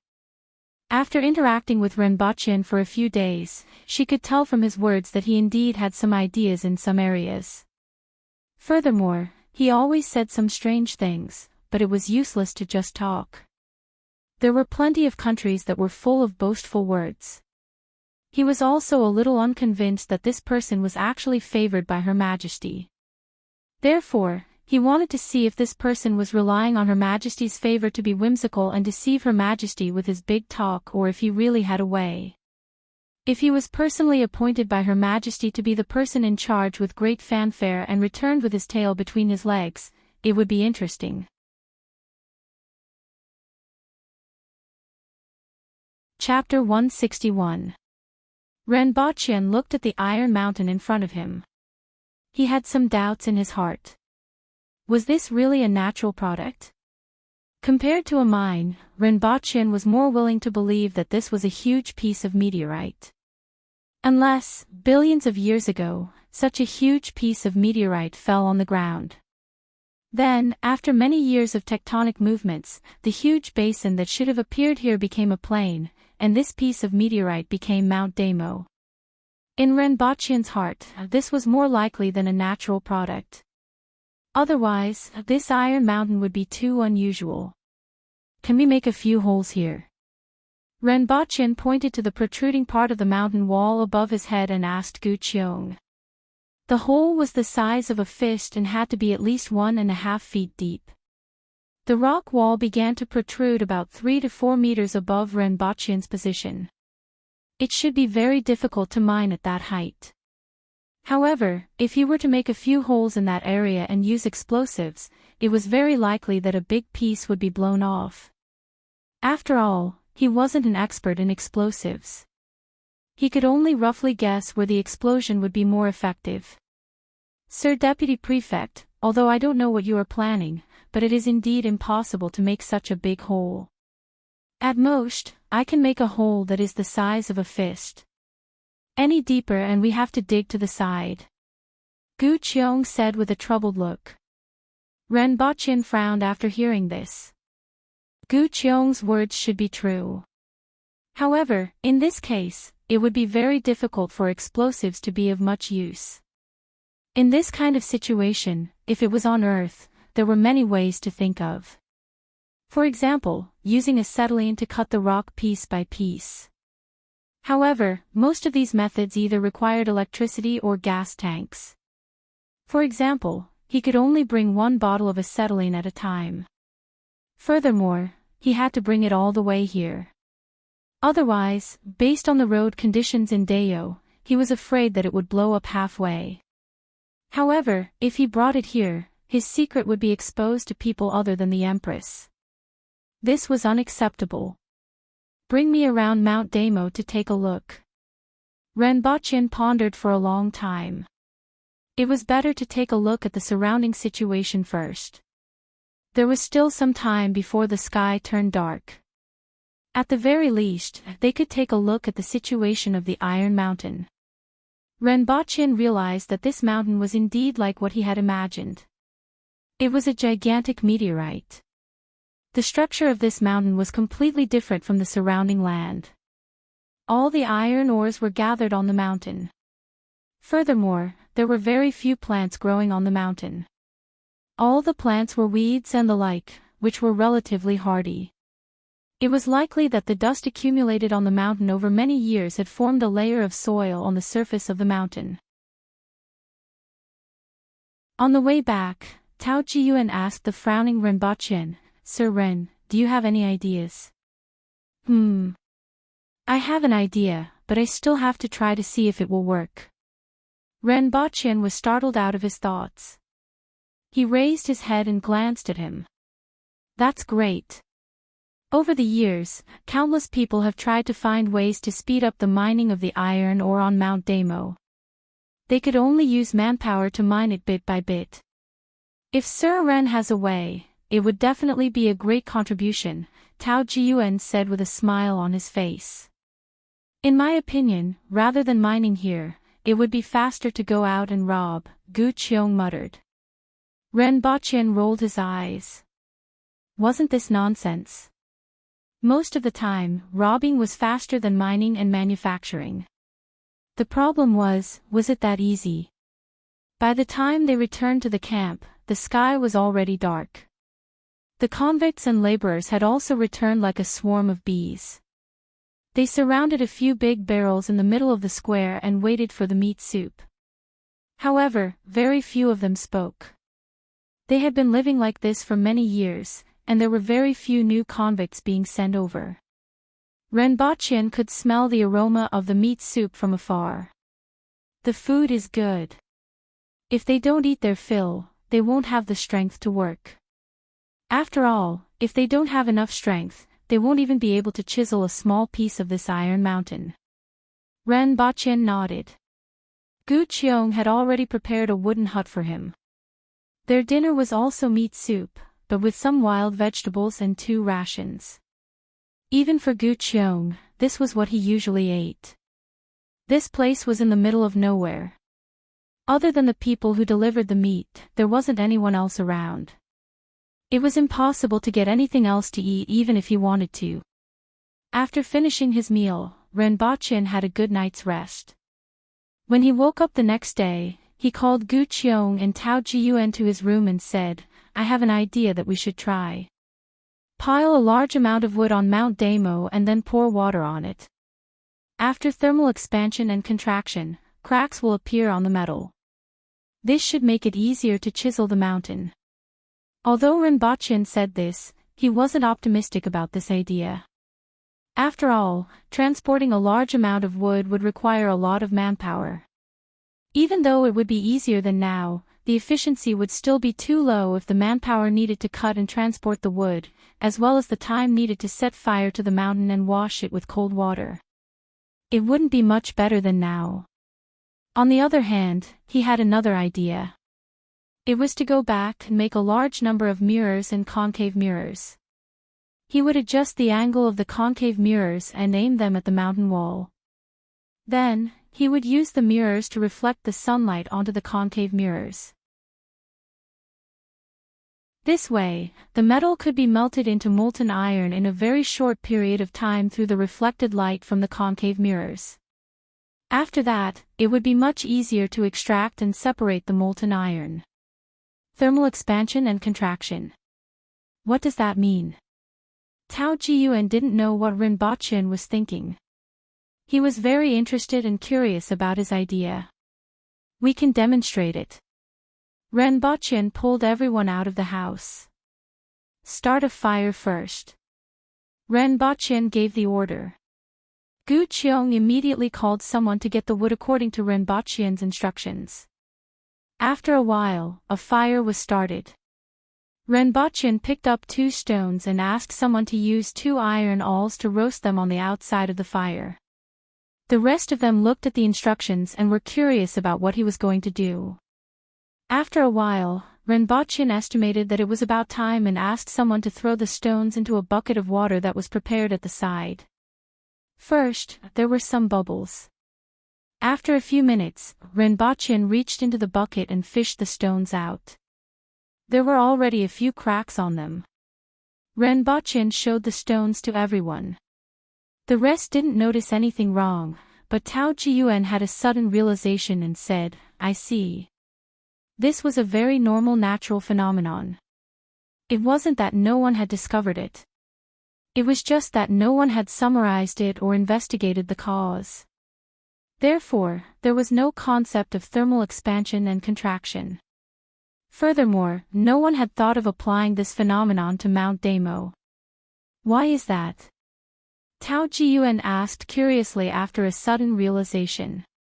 Because an object will expand after being heated. Even if you can't see it with your eyes, it is still expanding. And when an object is cold, it will contract. If this expansion and contraction situation occurs in a short period of time, such a change will occur. This is not only the case for stones, but also for iron. Renbochin gave a rough explanation. If he were to talk about molecules, Tao Jiyuan would definitely not understand. Tao Jiyuan pondered. Gu Qiong widened his eyes and asked, Sir Ren, are you thinking of burning down Mount Damo? Just burn one place will do. Renbochin looked around. Even though there wasn't much vegetation on Mount Damo, there was vegetation on the surrounding mountains. Renbochin asked someone to chop some wood to burn the mountain. Even though the efficiency was still very low, it was worth a try. It would at least speed up the mining process. When he went back, he would research on how to make a concave mirror. By then, he would be able to completely solve the mining problem of Mount Damo.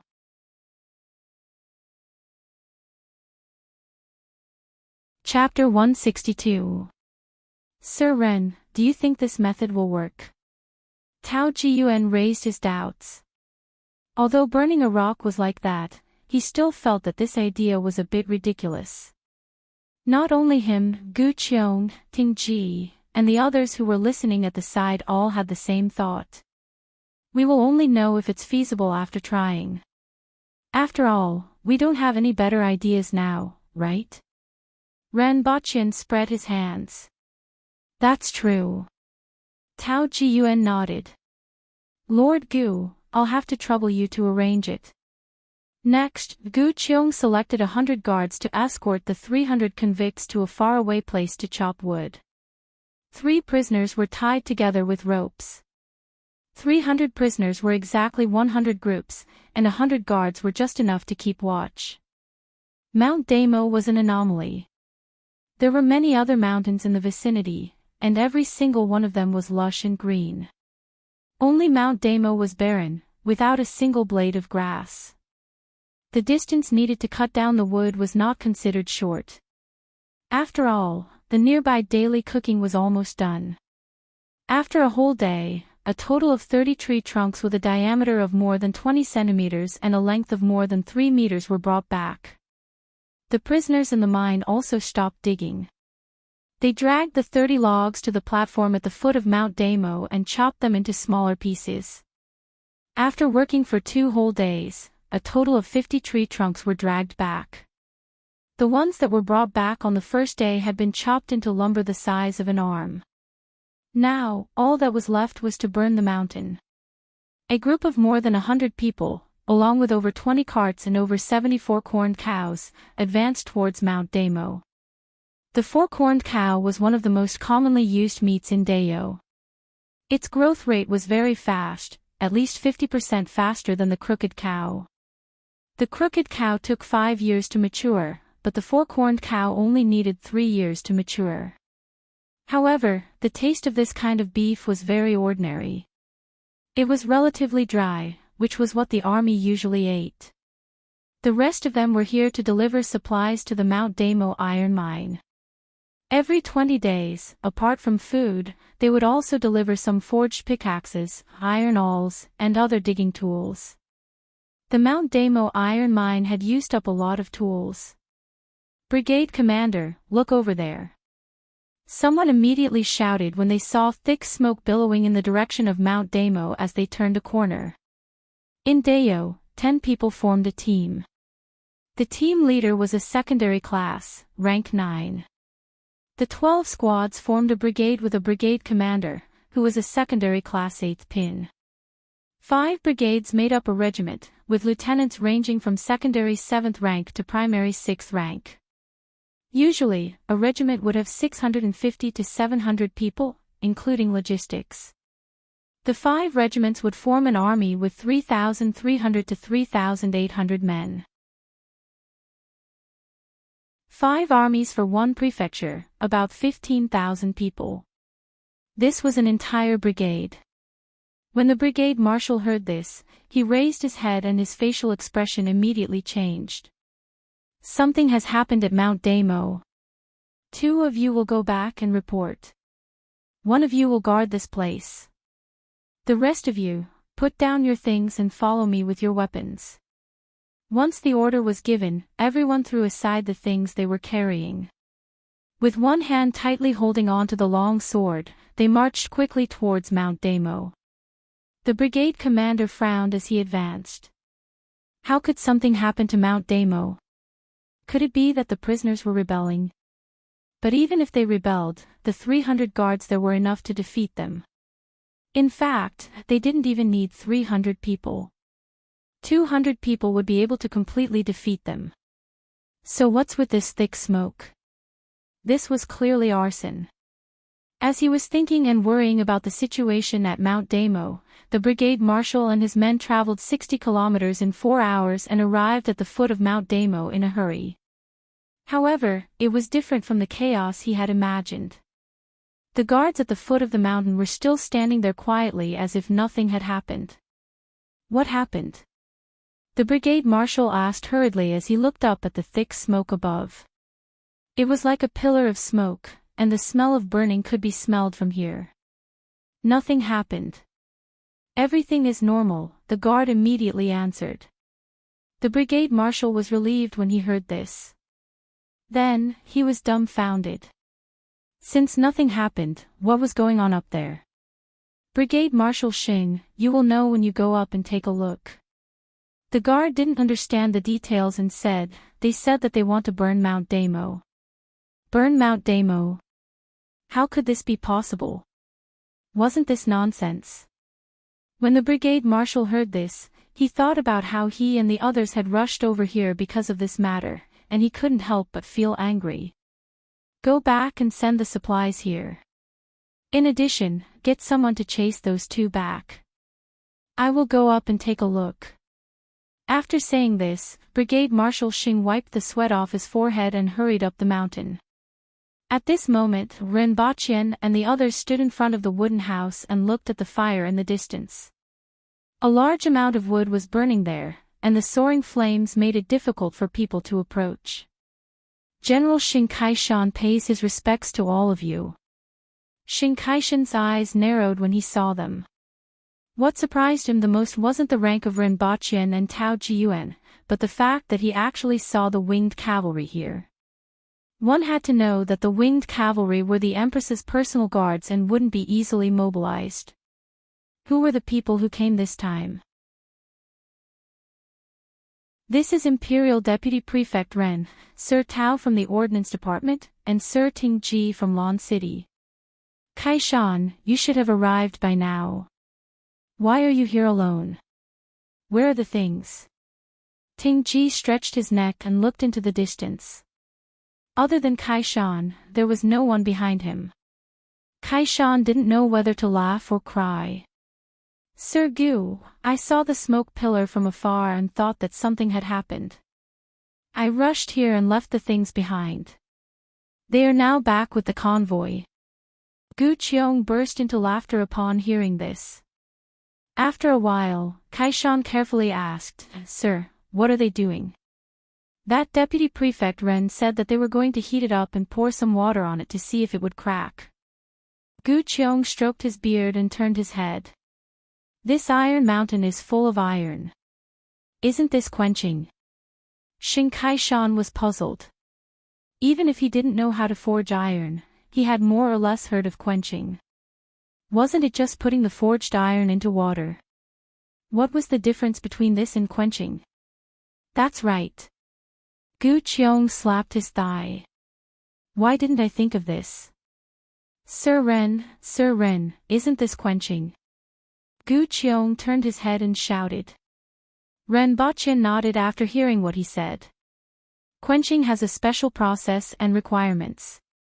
Usually, the carbon and other substances in the iron have already been expelled by hammering to become steel. Even so, if something goes wrong, it will crack, let alone iron. You don't have to worry about this. After hearing what Renbaqian said, everyone was puzzled. In any case, it sounded like Sir Ren was stronger than them. I didn't expect Sir Ren to know how to forge, Tao Jiyuan casually said. I know a little. Let's keep the fire burning until the afternoon. Don't add more firewood after noon. I will go back to my room to rest. Renbaqian bade farewell to them and returned to his room. When it was 3 or 4 o'clock in the afternoon, Renbaqian estimated that it was about time. He walked out of the wooden hut and asked someone to call Tao Jiyuan, Gu Qiong, and the rest out.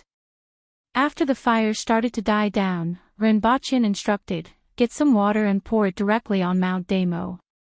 Everyone immediately got into action after hearing this. The rest of them also perked up. This time, they only burned an area that was 10 meters long. As they poured buckets of water onto the mountain wall, sizzling sounds could be heard. Every bucket of water that was poured onto the mountain wall created a cloud of white steam. Soon, the people nearby could no longer stand. Seeing this, Renbaqian retreated a little further. After an hour, Renbaqian waved his hand to stop everyone and said, It's about time. Let's go and take a look after the steam dissipates. They waited until the sky turned dark. Then, they raised their torches and approached the mountain. Can it really split open? Those who knew the whole story did not have much confidence. One by one, they looked at Renbaqian. We will know soon, Renbaqian said. He was a little nervous. What he knew was only theory. If it did not succeed, it would be embarrassing. Moreover, a large number of concave mirrors could not be produced in a short period of time. He was afraid that he would be helpless in this place. As the torches shone on the mountain wall, everyone saw that it was still the same as before. Immediately, their hearts skipped a beat. Could it be that it did not succeed? Renbochin did not say a word. He walked until he was 1 meter away from the mountain wall and stopped. He carefully examined the mountain wall. Finally, a look of relief appeared on his face. Cracks, it actually split open.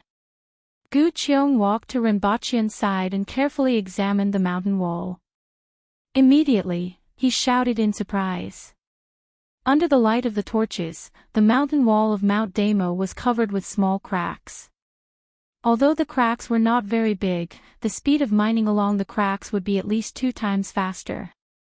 Sir Ren, this method actually worked. I really admire you. Sir Ren has contributed greatly this time. Tao Jiyuan stepped forward and saw the cracks on the mountain wall. At first, he was surprised. Then, he revealed a look of congratulations.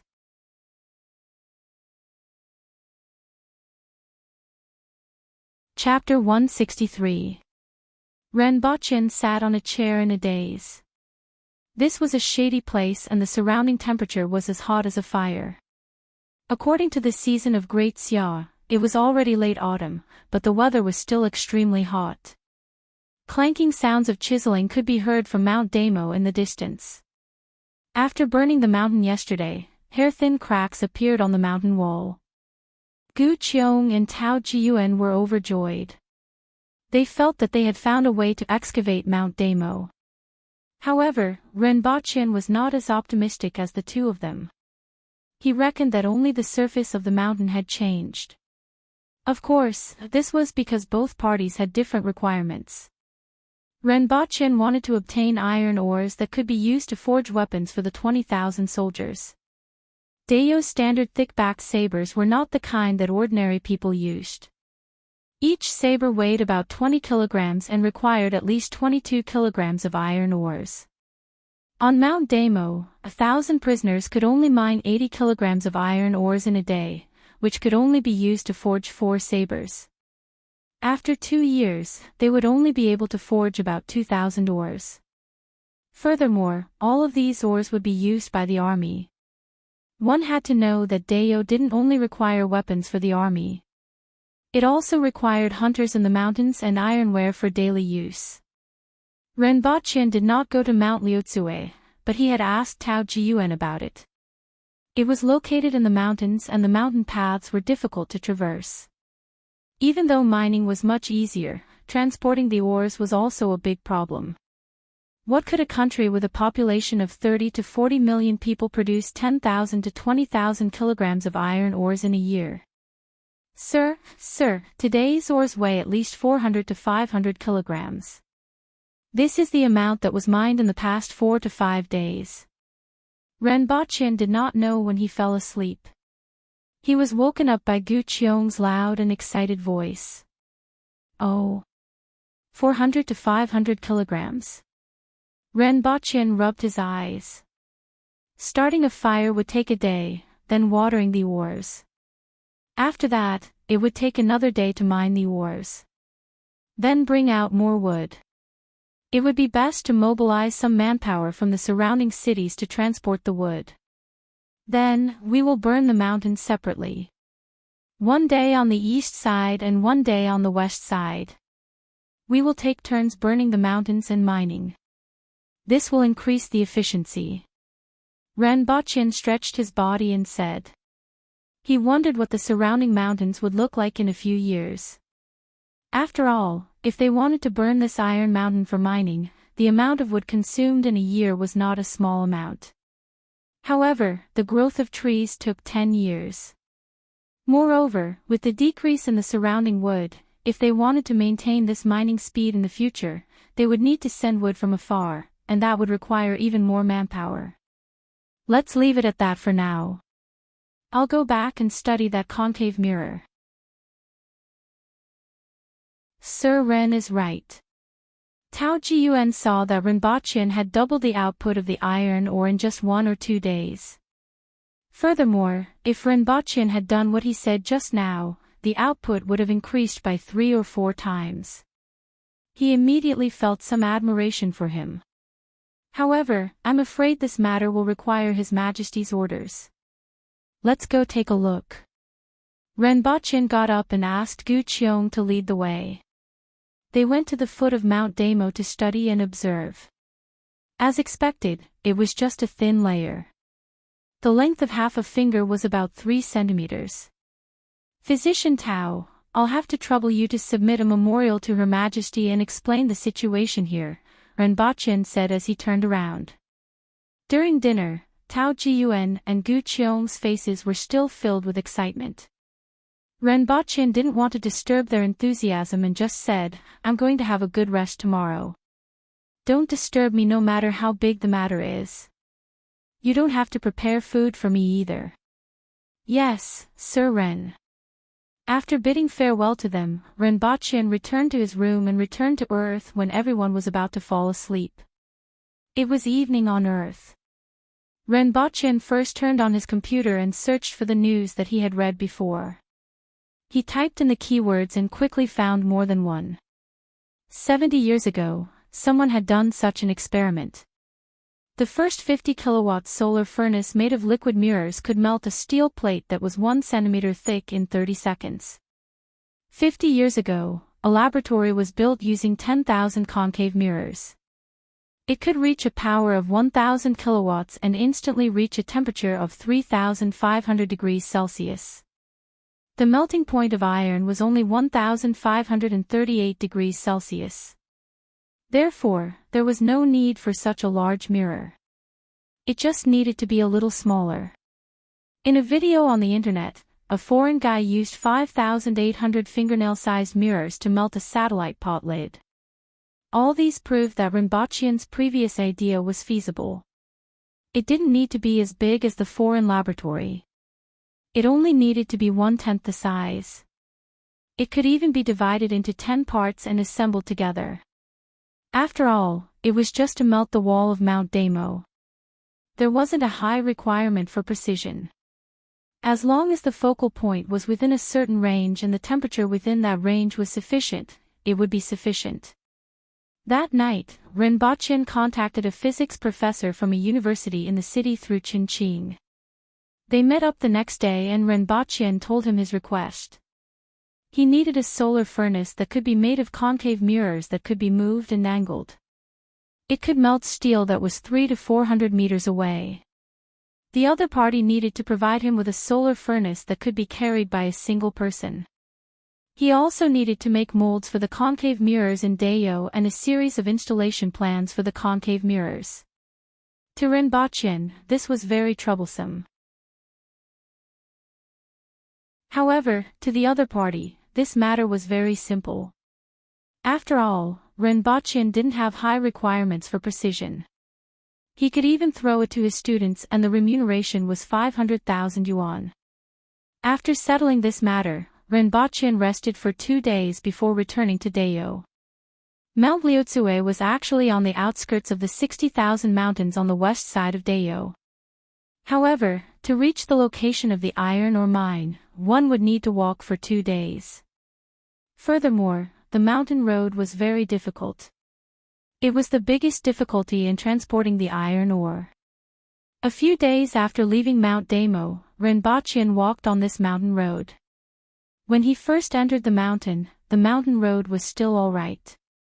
After all, this road was often used by people. However, after a day, the mountain road started to meander and it became difficult to walk. On one side was a mountain wall, and on the other side was a mountain stream. There was only a 1-meter wide road in the middle. Even though people could walk, it was impossible for people to ride on mounts. Even if people could walk, they wouldn't be able to walk fast. At least, every time Rinpochen glanced at the bottom of the cliff, he would feel dizzy. One had to know that it was 200 to 300 meters below the cliff. If he fell, he would immediately become a meat patty. Renbochin suddenly realized that he had a big weakness. He was afraid of heights. He didn't realize this previously. Seeing him like this, Tingji was also on tenterhooks. He followed closely behind Renbochin, ready to pull him up at any time. If something were to happen to this person, he wouldn't be able to go back. After walking on this road for half a day, they finally arrived at a valley with cliffs on 3 sides. Renbochin could finally relax and felt that he was alive again. The valley wasn't too big. Other than over 100 guards, there were about 700 to 800 people mining here.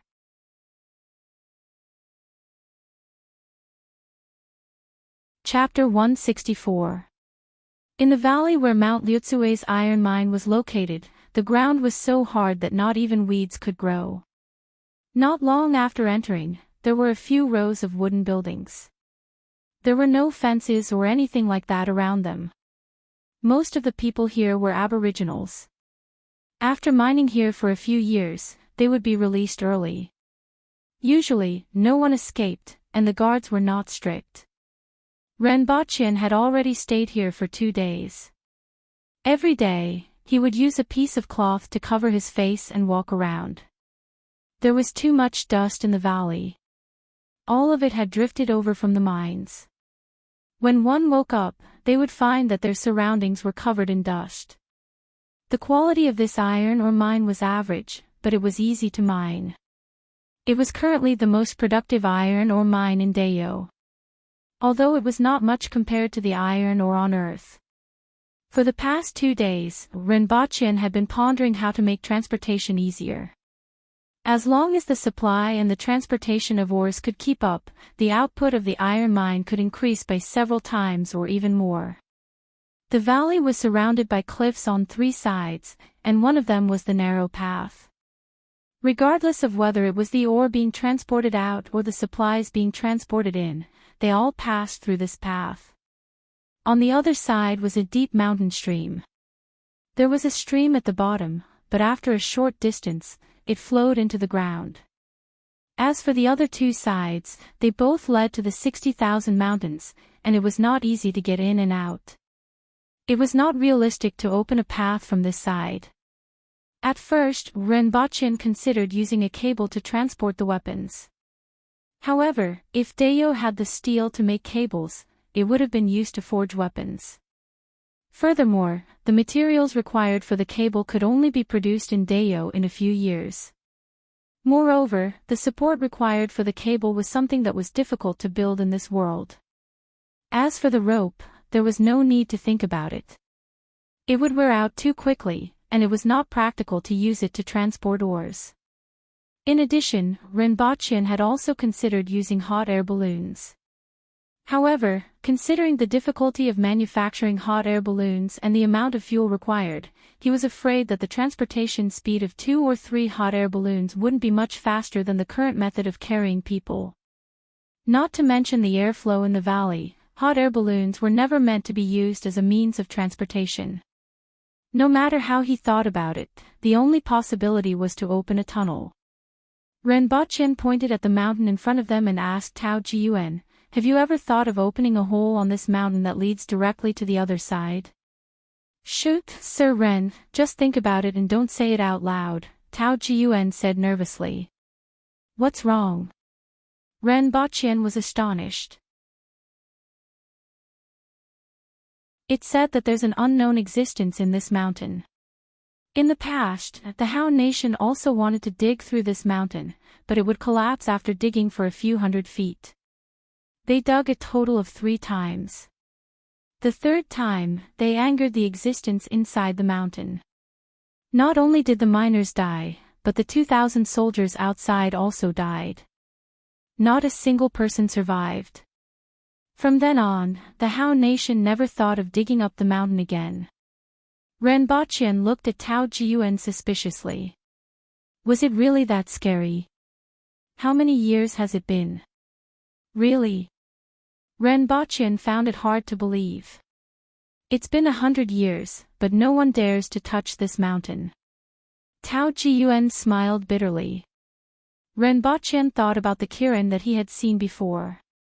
This world was too different from Earth, and there were too many unknowns. Tao Jiyuan's words might not be true. Can the mountain road be widened? Renbocchen asked again after putting the previous question aside. Since they couldn't dig a tunnel, it would be good if they could expand the mountain path to 3 meters so that fork-horned cows could pass through. Although this was a huge project, the iron mine was the foundation of a nation. It was acceptable to pay a higher price. Moreover, he could get his hands on explosives to blow up the mountain wall. Tao Jiyuan's expression became strange. This mountain road can only be so wide. The more we dig, the more the road will collapse. It has always been this wide. Renbocchen looked up at the mountain in front of him. In this case, he had no other choice. Digging and touching can't be done. Are you trying to scam me? What exactly is in this mountain? If I have the chance, I really want to dig it up and take a look.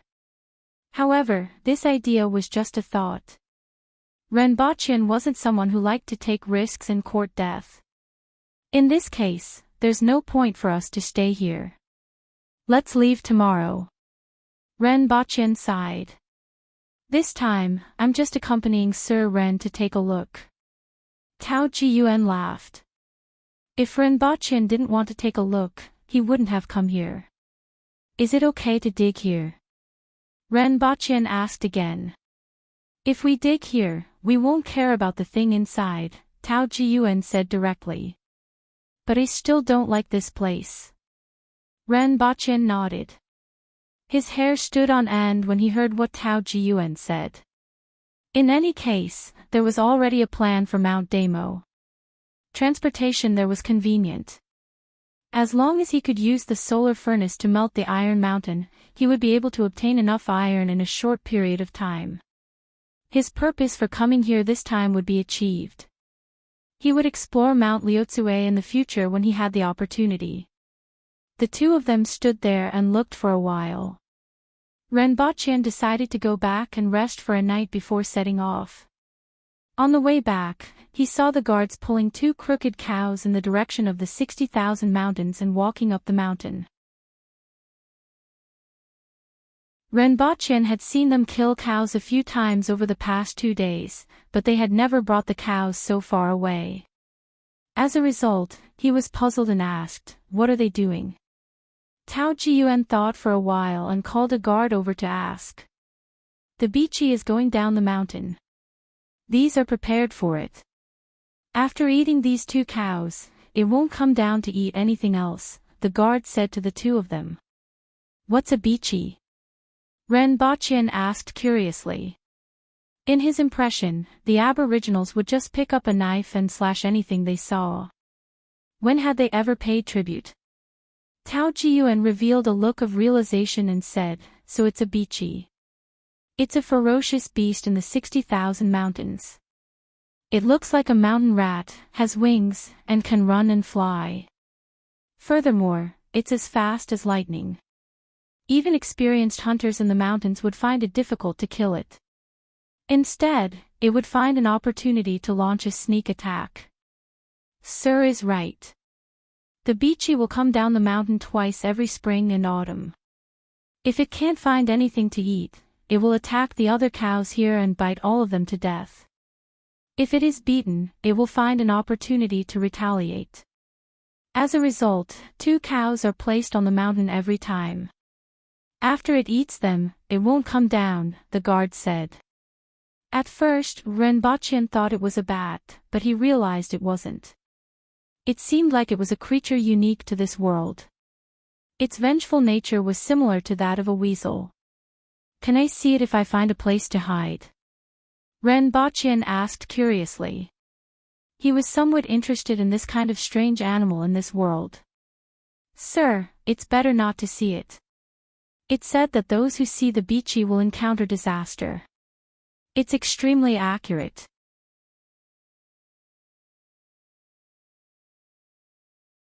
Chapter 165. Renbocchen had always felt that he was rather cowardly, but wasn't cowardice the longer one could live? Every day, there were so many people who felt that they were powerful and wanted to die. In the end, they really died. This kind of news made people vigilant. For example, a woman's clothes were scratched by a tire repairman, and she refused to forgive him. Her father also grabbed the repairman and beat him, even if the repairman knelt down and begged for mercy. One had to know that kneeling in China was a big deal. However, the father and daughter were still unwilling to give up and continued to smash the stall. In the end, the common man was enraged, and his blood splattered 3 feet. Every time Rinpoche saw such news, he would be on high alert. It was better to be a coward. Just like in the afternoon, when he heard that anyone who saw a bichi would encounter a disaster and that it was extremely effective, he immediately followed the advice and suppressed his great curiosity. Even if she looked like a flower, he wouldn't look at her anymore. But what is this little thing in front of me now? Rinpoche's head was filled with question marks. It was crimson red and looked a little like a fox. Its bean-sized eyes were full of cunning. Most importantly, it had a pair of wings on its back, fleshy like a bat's. Just now, when Rinpoche was in a daze in the room, this little thing suddenly came in through the window and stared at Rinpoche. "I'm already avoiding you, and there's no enmity between us. Why do you have to do this?" Rinpoche looked innocent. Rinpoche felt that it was necessary for him to know what the other party was up to. It couldn't be that they were just here to see him, right? Although the other party was a wild beast, wild beasts were intelligent. Even crows had the IQ of an 8-year-old child. The intelligence of weasels and foxes was not low, so the person in front of him should not be an idiot, right? "Take whatever you like. Consider it as a gift from me," Rinpoche said tentatively. It was obvious that Rinpoche was overthinking. At the very least, the other party didn't understand human nature and didn't know what he was talking about. Her pair of bean-sized eyes continued to stare at him. Rinpoche suddenly realized that this little thing's eyes didn't seem to be staring at him. Instead, it was staring at his hand, or the side of his hand. This little thing's eyes were so big, and it was staring right at him. He didn't know what it was looking at, but he subconsciously felt that it was staring at him. After some time, Rinpoche finally realized that the other party wasn't looking at him. Instead, it was the white rabbit creamy candies in his hand. Rinpoche picked up the white rabbit creamy candy and shook it left and right. The little creature's eyes also moved left and right. "I'm giving it to you. Remember to peel it open and eat it." Rinpoche didn't know if it could understand him, so he threw the bag of white rabbit creamy candy to the side. In a flash, the little thing picked up the bag with its mouth, transformed into a scarlet shadow, and disappeared into the night sky outside the window. Rinpoche rubbed his head. Just now, he had nothing to do and ate 2 pieces of candy. Was this thing attracted by the candy? That shouldn't be possible. The 2 cows were led up the mountain. They were so far away. Even an immortal wouldn't be able to smell the sugar. But no matter what, the white rabbit had once again performed a meritorious deed. Lin Chaola, the Empress, and this is called a bichi, right? The white rabbit's charm was irresistible. After thinking about it, Rinpoche decided to close the window. Even if it was a little stuffy, he would accept it. In the middle of the night, Rinpoche felt that he had a dream. In his dream, the mountains were shaking, and there was a loud roar of a beast in the distance. Just when he wanted to investigate further, he suddenly heard a rumbling sound from the surroundings. Then, the entire house collapsed. Ting Ji and Tao Jiyuan felt the ground trembling and hurriedly ran out of the room. Just when they wanted to pull Rinpoche out of the room, they heard a rumbling sound. The wooden house that Rinpoche was staying in had collapsed. Immediately, the 2 of them tensed up. Anything could happen to anyone during this trip, except for the person inside the house. However, something had to happen to him. Save him, quickly save him, Tao Jiyuan shouted loudly. Without saying a word, Ting Ji rushed to the front of the house and started to lift up the collapsed roof. When the house collapsed, he lifted up a large piece of the shattered roof with his bare hands and threw it to the side. Save him, quickly save Sir Ren, Tao Jiyuan shouted at the other winged cavalry warriors who were rushing over. Sir Ren, are you all right? Sir Ren. Ting Ji was also shouting at the pile of broken wood. One after another, the rest of the people came over to help. They threw out the broken wood and dug towards the location of Ren Baqian's bed. At this moment, Ren Baqian's mind was in a mess. The beam of the wooden house was broken from the top, and the other end was supported by the collapsed wall. It was just enough for him to hide inside and not suffer any injuries. Even so, his heart was beating rapidly. Did he encounter an earthquake? If it wasn't for his good luck, he would have died here. As he thought about it, Ren Baqian curled his body into a ball and didn't dare to move in the darkness. When he heard the shouting outside, he immediately shouted loudly. After a while, Ren Baqian was dug out from the inside with dust all over his body. Looking at the starry sky and the surrounding torches, a feeling of surviving a calamity immediately welled up in his heart. Sir Ren, your luck is really good. You actually didn't suffer any injuries. After checking Ren Baqian's body, Tao Jiyuan finally felt relieved and smiled. Ting Ji and the rest were also relieved. I also feel that my luck is really good. Ren Baqian sighed. Out of so many wooden houses, only mine collapsed. Fortunately, nothing happened to me. It can be considered a blessing and a misfortune. Initially, I didn't believe you when you said that you would be unlucky after seeing a beachy. Now, I somewhat believe it. Ren Baqian continued. Sir Ren saw it. Tao Jiyuan was surprised. It was scarlet red, about this big, had a pair of wings and very small eyes, right? Ren Baqian gestured and said. Just now, before the lights went out, I don't know why it ran in through the window. It stared at me for a while before running away again. When everyone heard Ren Baqian's words, they all had a weird expression on their faces and took a step back. After a long time, Tao Jiyuan said with an ugly expression, Sir, the one you saw is called a beachy. It's even rarer. Usually, beachy are gray in color and represent misfortune. But the one you saw is extremely rare, which means that fortune and misfortune depend on each other. Indeed, fortune and misfortune depend on each other. Ren Baqian thought of his encounter just now and deeply agreed. If he didn't see that little guy, he reckoned that the house wouldn't have collapsed. Otherwise, why would his house collapse out of all the houses in the surrounding? But even though the house collapsed, he was actually unharmed. The phrase, fortune and misfortune depend on each other, was not wrong at all. But the people in the surrounding only have misfortune and not fortune. Tao Jiyuan continued to add. What do you mean? Exactly what I meant. Fortune and misfortune depend on each other.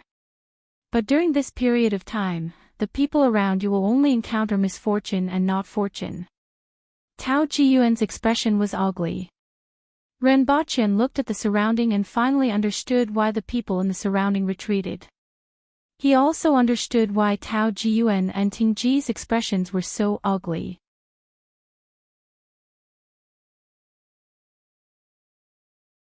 Chapter 166. That's the meaning of the words. Fortune and misfortune go hand in hand with each other. However, during this period of time, the people around you will only encounter misfortune and not fortune, Tao Jiyuan said with an ugly look on his face. Everyone looked at Ren Baqian as if they were looking at a pile of feces. Ren Baqian turned his head to look at the people around him and thought that this couldn't be true, right? Then, he pointed to the distance with an innocent face and said, There's a fire, let's put it out first. Everyone turned to look at the kitchen that was on fire not far away, then turned to look at Renbachien and took another step back. The guards in the distance had already rushed over to put out the fire. Now, even Renbachien felt that it was too strange. However, it could also be a coincidence. He hoped that was the case. Otherwise, how could he return to the city with the attribute of a jinx? Just now, it was only a very small earthquake that stopped in less than a minute. Everyone waited for a while, and seeing that nothing happened, they went back to rest in 2s and 3s. Renbachien's residence was changed to the wooden house that Tao Jiyuan originally stayed in. Tao Jiyuan ran over to squeeze in with Ting Ji and the other winged cavalry warriors. Now, he was unwilling to sleep in the same house as Renbachien. Renbachien slept in the house that Tao Jiyuan slept in previously. He was on tenterhooks for half a day, afraid that something would happen again. After a long time, he fell into a deep sleep. The next morning, everyone started to pack their things and prepared to leave the mountain. In fact, there wasn't much to pack. However, Ting Ji specially asked for a tree bark rope from the guards and tied it around Renbachien's waist. If it was before, he would only be a little worried. However, after the incident with the Bichi, his worry had escalated from a little to a lot. If anything happened to Renbachien, they would really only have misfortune and no fortune. As they walked out of the mountain, other than an extremely skilled winged cavalry warrior who walked in front of Renbachien and Ting Ji who followed behind, everyone else stayed far away. Especially Tao Jiyuan, he had already hidden at the back. I feel that there should be no problem. It's not like the Grim Reaper is here. They had already walked more than half of the mountain path. After the initial nervousness, Renbachien gradually relaxed. Even if the Bichi really brought bad luck to people, it wouldn't be so immediate and frightening. However, Ting Ji didn't know what the Grim Reaper meant. His words couldn't make the other party relax. Sir Ren, as long as we leave the mountain, there will be no problems, Ting Ji said. Renbachien and the others heaved a sigh of relief as they walked through this section of the mountain road while trembling with fear. Fortunately, it shouldn't be that serious. Renbachien turned his head and smiled. Even though everyone said so about the Bichi, Renbachien was still a little skeptical after the 2 incidents that happened last night. Even though Renbachien had transmigrated and seen the Kirin before, he still instinctively didn't believe in such mysterious things. This was the result of the education he had received and the habits he had cultivated. Just as Renbachien was speaking, a shadow suddenly covered his entire body. Ting Ji's facial expression immediately changed. He pulled out his long saber and leaped towards Renbachien's head. His speed was so fast that Renbachien almost didn't have time to react. The people at the back could see a huge bird with a wingspan of 7 to 8 meters rapidly descending from the sky. It extended its sharp claws and pounced toward Renbachien. Ting Ji slashed out with his blade and blood rained down from the sky. Soon after, the bird let out a miserable shriek and fell to the ground. The entire bird's chest and abdomen were split open by Ting Ji's blade. The contents of the bird's stomach splashed all over Renbachien's head and face. Renbachien happened to raise his head to look and was splashed by the liquid. He almost vomited. Sir Ren, are you all right? Ting Ji turned around and looked at Renbachien after he landed on the ground. Renbachien wiped his face, pulled out a handful of internal organs and threw them to the ground. The stench went straight into his nose and his stomach felt like it was overturned. Water, water. Renbachien hurriedly shouted. Immediately, someone passed him a water bag and let him splash his face. His body was still covered in blood, but Renbachien finally felt that he was alive again. Just now, he almost thought that he was going to die from disgust. He hurriedly found a small stream nearby, took off his clothes and washed his body. Only then did he stand there with his pants on and let out a long sigh. I'm sorry, Sir Ren. I was too anxious just now. Ting-ji cupped his fists and apologized. It's all right. It's all thanks to you. Otherwise, I'm afraid I would be in trouble. Renbochin waved his hand. What kind of bird is that? It actually dared to capture a human. While walking back, he asked. It's a flower eagle. This thing usually catches wild beasts in the mountains to eat. Occasionally, it will attack humans, but it's very rare. I'm afraid that Sir Ren's aura isn't strong, which made it embolden its courage to attack, Ting-ji said. Does this mean that I'm too weak and easy to bully? Renbochin walked back and prepared to see what exactly the flower eagle looked like. When he reached the place, he saw that everyone was already plucking its feathers. Sir, you are in luck today. This flower eagle is extremely difficult to catch and its taste is even better. Tao Jiyuan stood at a distance and smiled at Renbochin. Renbochin was speechless. I was almost caught by this thing to eat and even got drenched all over my face. Is this considered a blessing for you guys? Half of the feathers on this flower eagle's body had been plucked by the two winged cavalry warriors, but one could still roughly see its appearance. Its winged wings were 7 to 8 meters long, its body wasn't small either, it was at least 2 to 3 meters long, and its pair of claws were extremely strong. If it were to scratch a human body, it would probably leave a few holes. As for its appearance, before its feathers were plucked, it should still be quite powerful. Anyway, it was now a feathered phoenix that was inferior to a chicken. Sir, there is this in its stomach. One of the winged cavalry warriors ran over and said to Ting-ji. He was holding something in his hands. After washing it with water, one could see that it was like colored sand. Sir Ren, keep this. Ting-ji had an envious look on his face. What is this? Renbochin curiously took it and examined it in his hands. It was an extremely small granule that was only slightly thicker than sand. Under the light, it reflected a weak 5-colored radiance. This is cloud crystal. As long as you add some of it when forging a weapon, an ordinary weapon will immediately become like a heaven-grade weapon. Not only will it be able to cut through iron like mud, it will also have various other effects. This handful of cloud crystals is enough to forge a top-notch weapon. Tao Jiyuan came over and looked at the thing in Renbochin's hands with an envious look. If this thing was in the hands of others, countless people would want to get their hands on it. Unfortunately, it was in the hands of this person, so there was no need to even think about it. Upon hearing this, Renbochin immediately found a bag and carefully placed these cloud crystals in it, afraid that he would miss out on any of them. At the same time, he ran over to the flower eagle's stomach that the winged cavalry warrior had cut open. It was at least the size of a few fists, and at this moment, it was completely empty. Even though he had no use for this thing, it would be good to gift it to the Empress when he returned. Or perhaps, he could sell it for a large sum of money. Or perhaps, he could bring it back to Earth for examination. Perhaps, it could even have a greater use. This cloud crystal is extremely rare, and I don't know where this flower eagle found it.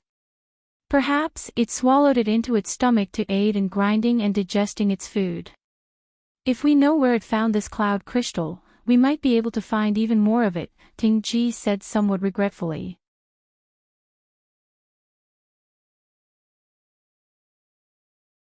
Chapter 167. In Yangxin Palace Hall, a bowl was placed in front of the Empress.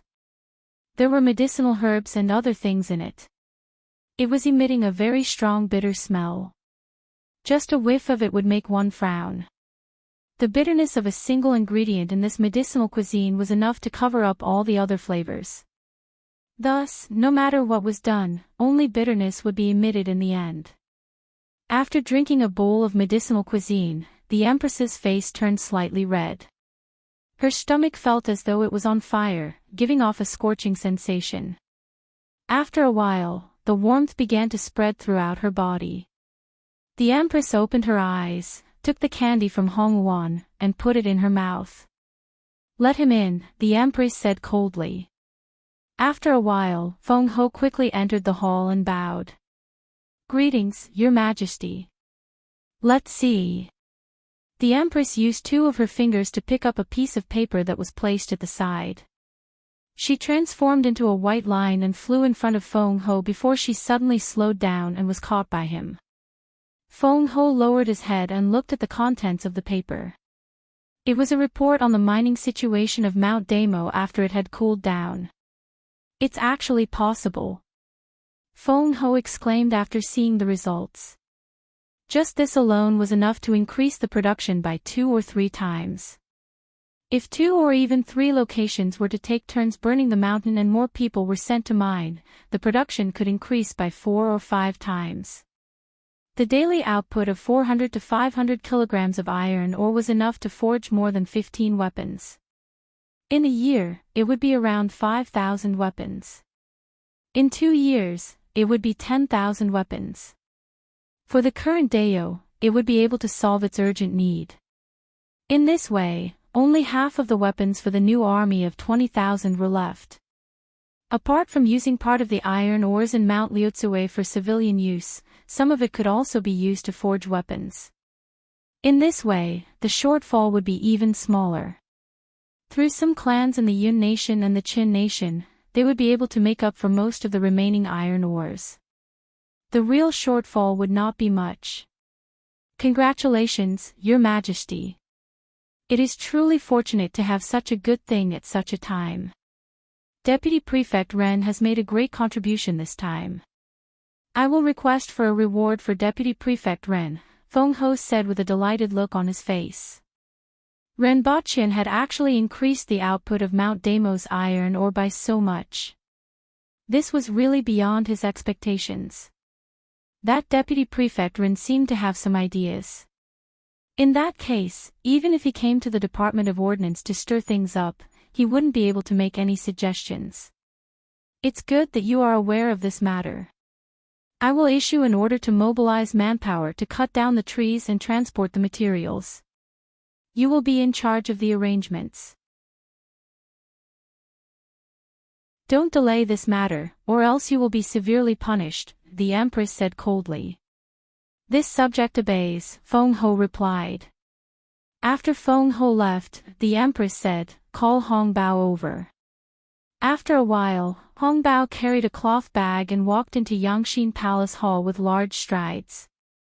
He knelt down on one knee and said, "Your Majesty, fortunately, I did not fail you."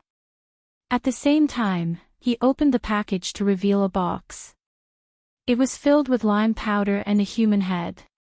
"Clean it and present it to me." After the Empress finished speaking, someone immediately carried the box away. A moment later, the head was presented to the Empress. The Empress took a closer look at the head. The face of the corpse was very ugly, but it indeed looked exactly like that person. Immediately, she felt an indescribable sense of irritation in her heart. She waved her hand and said, "Take it away and deal with it." "Hong Bao, tell me the details," the Empress asked again. I followed him all the way to Great Xia, and after confirming his route, I waited for him at the Severing Dragon platform. After listening to Hong Bao, the Empress calculated the time and realized that the 7th prince's death happened to be the evening before she was brought to that world by Renbaqian.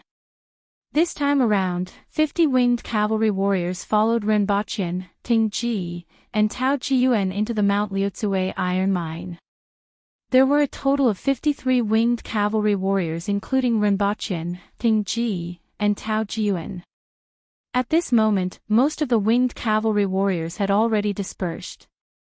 Some of them continued to look for prey in the surrounding areas. After all, a flower eagle wasn't enough for everyone. Renbaqian found a place to sit and rest. He was rubbing a cloud crystal in his hand. This was his big harvest from this trip. At this moment, Renbaqian heard a mournful cry in the sky. The sound was so sharp that it seemed to pierce through one's eardrums. "It's here." Ting Ji, who was stabbed into the ground, stood up and looked into the sky. What's here? Renbachien raised his head and saw a small black dot circling in the sky. The mournful cry came from this small dot that was circling in the sky. Flower eagles usually travel in pairs. If one dies, the other won't survive alone. That flower eagle has found its way here, Tingji said while caressing his long saber. He didn't look nervous at all. If the flower eagle didn't launch a sudden attack, it wouldn't pose too much of a threat.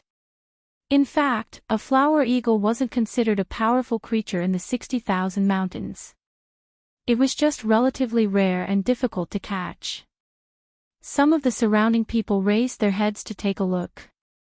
Following which, they continued to busy themselves with the things on hand. Evidently, they didn't care much about it. When Renbachien heard Tingji's words, he felt that it was a pity. This kind of animal that was dead while the other wasn't alive was still very touching. It was especially easy to have a good impression of it. This was especially so for young men and women. Chirp! Another mournful cry sounded in the sky. That flower eagle is descending. Renbachien felt that the flower eagle seemed to have become bigger. Very quickly, Renbachien confirmed his thoughts. That flower eagle was indeed getting bigger. When it was about 200 to 300 meters in the sky, Renbachien could already feel the power of that flower eagle. Following which, that flower eagle circled in the sky once again. Following which, it ferociously charged in the direction of Renbachien, Tingji, and the rest. That's right, it simply didn't think of leaving this place alive. It only continued to accelerate and carried its entire body weight as it crashed down from the sky. Sir, don't move, Tingji said. When that flower eagle transformed into a brown silhouette in the sky, Tingji leaped 7 to 8 meters into the sky with his saber. With a crash, a rain of blood fell from the sky. 2 pieces of a corpse with internal organs and blood sprinkled down from the sky. If I don't move, I will be drenched in blood again. Renbachien knew what Tingji was going to do when he saw his actions. He broke into a run and ran to the side. Even though that flower eagle was crashing over at a slanted angle, it was still going vertically downwards. According to the current situation, when Tingji chopped the flower eagle apart, it happened to be on top of his head. This point could also be seen from Tingji's almost vertical leap.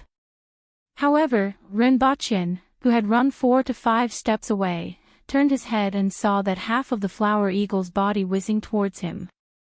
He immediately cursed, "Damn you." If he had stood at his original position, nothing would have happened. However, he ran a few steps to the side. However, that half of the flower eagle's body with its wings just happened to split into 2 before crashing down. Sir, be careful. When the winged cavalry warriors at the side saw this scene, they were shocked. This flower eagle flew down at an extremely fast speed. Even though it was chopped into 2, the force of the falling half of its body wasn't small. If it was someone else, it would still be fine. However, if it was Renbachien, at the very least, his bones would be broken.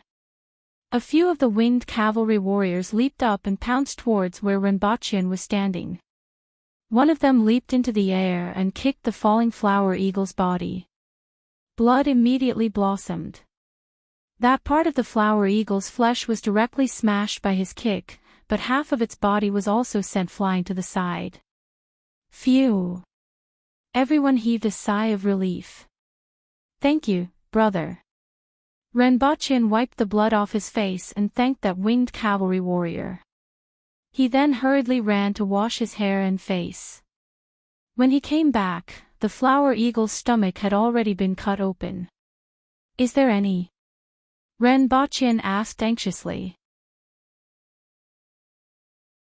No, there are only ordinary gravel. Everyone knew what he was asking and immediately showed him the thing that they took out from the flower eagle's stomach. It was just a handful of very small gravel. Things like cloud crystals could only be encountered and not sought.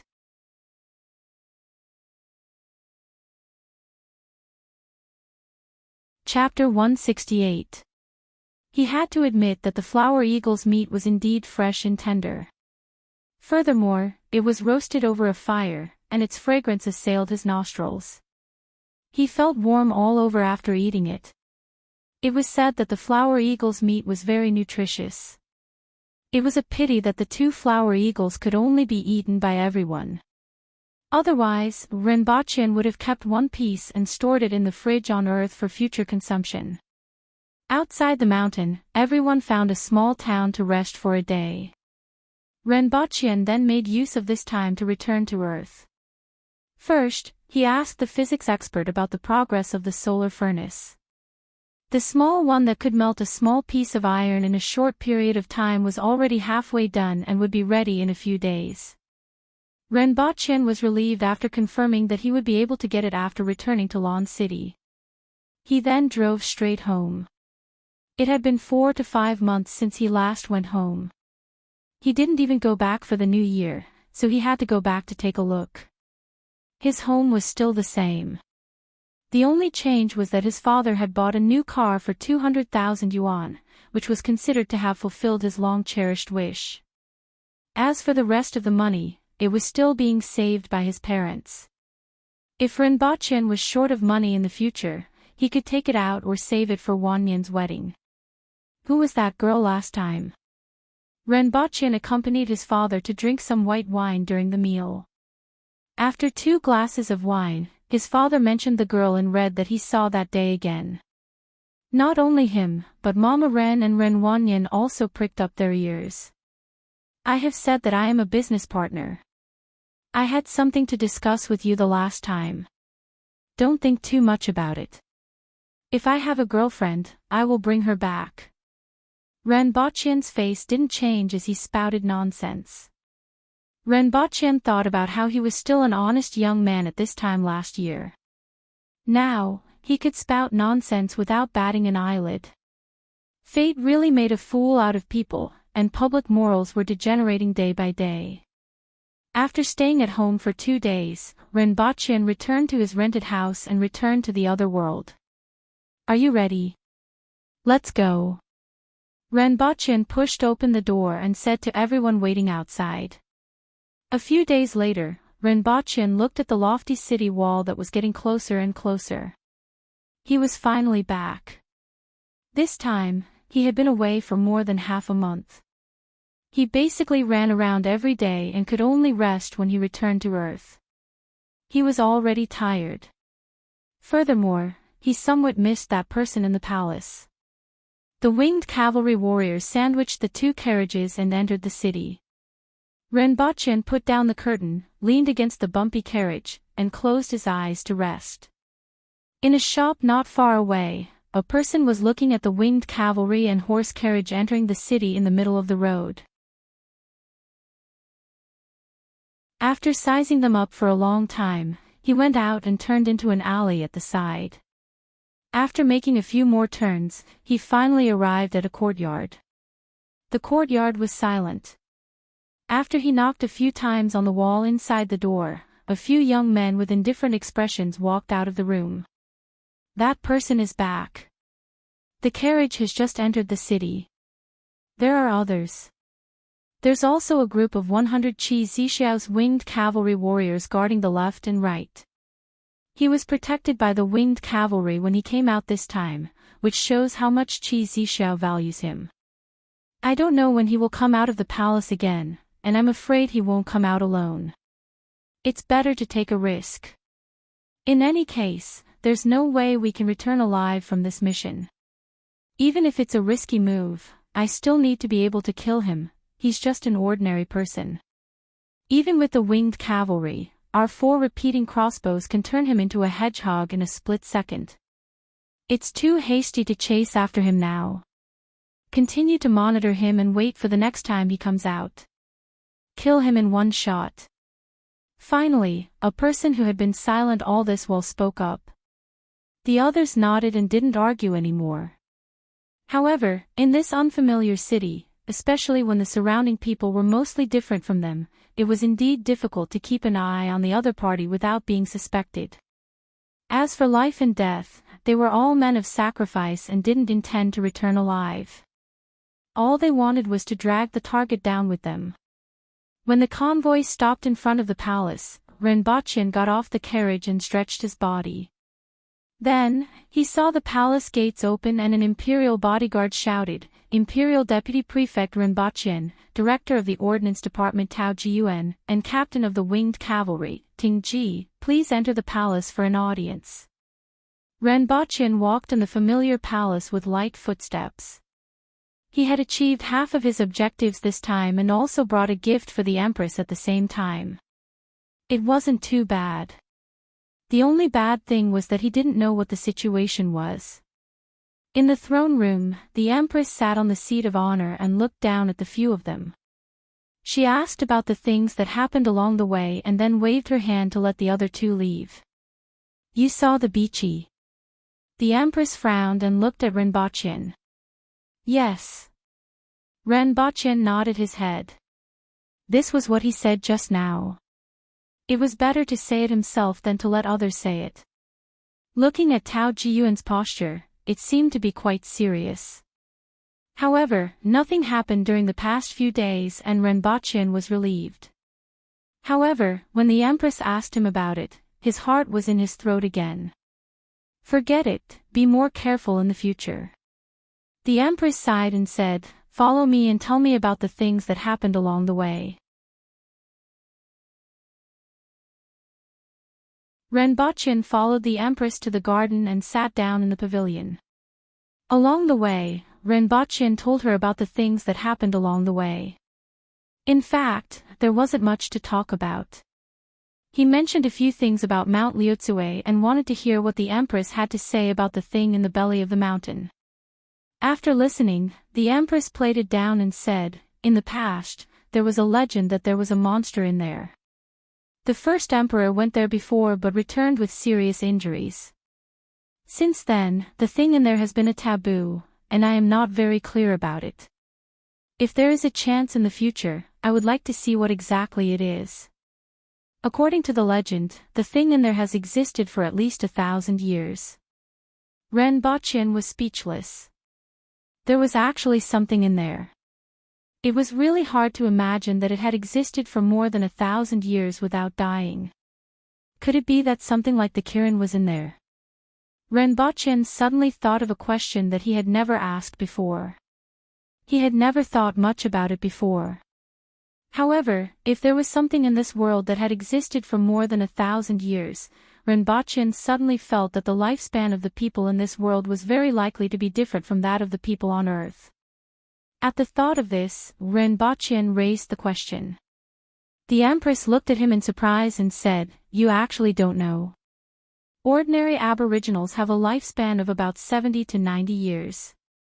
If they cultivate to the Kismet heaven level, they can live for 120 to 140 years. If they cultivate to the cardinal heaven level, they can live for 180 to 200 years. After that, there is the longevity heaven level, and it is said that they can live for more than 300 years.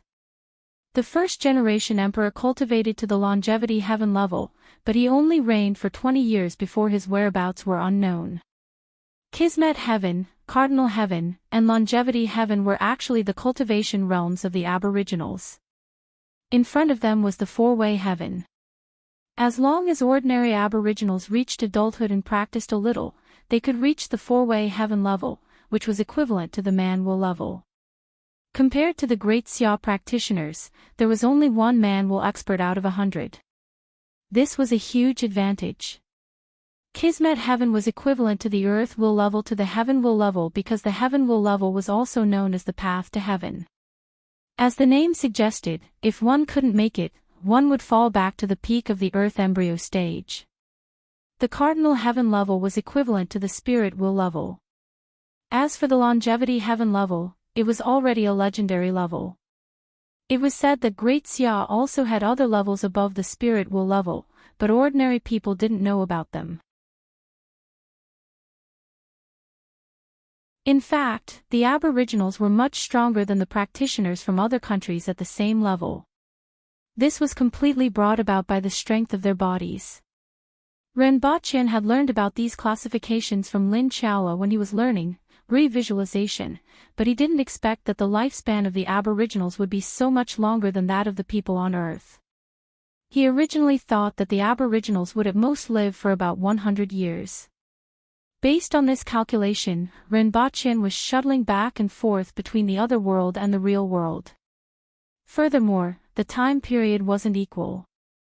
If his body aged according to the time that he had experienced, if he lived for 60 years, only 40 years would have passed in the other world. If his revisualization couldn't increase his lifespan, wouldn't he already be old when the Empress was 60 years old? On the other hand, the Empress could at least live to about 180 years old. At this thought, Rinpoche's mood immediately turned sour.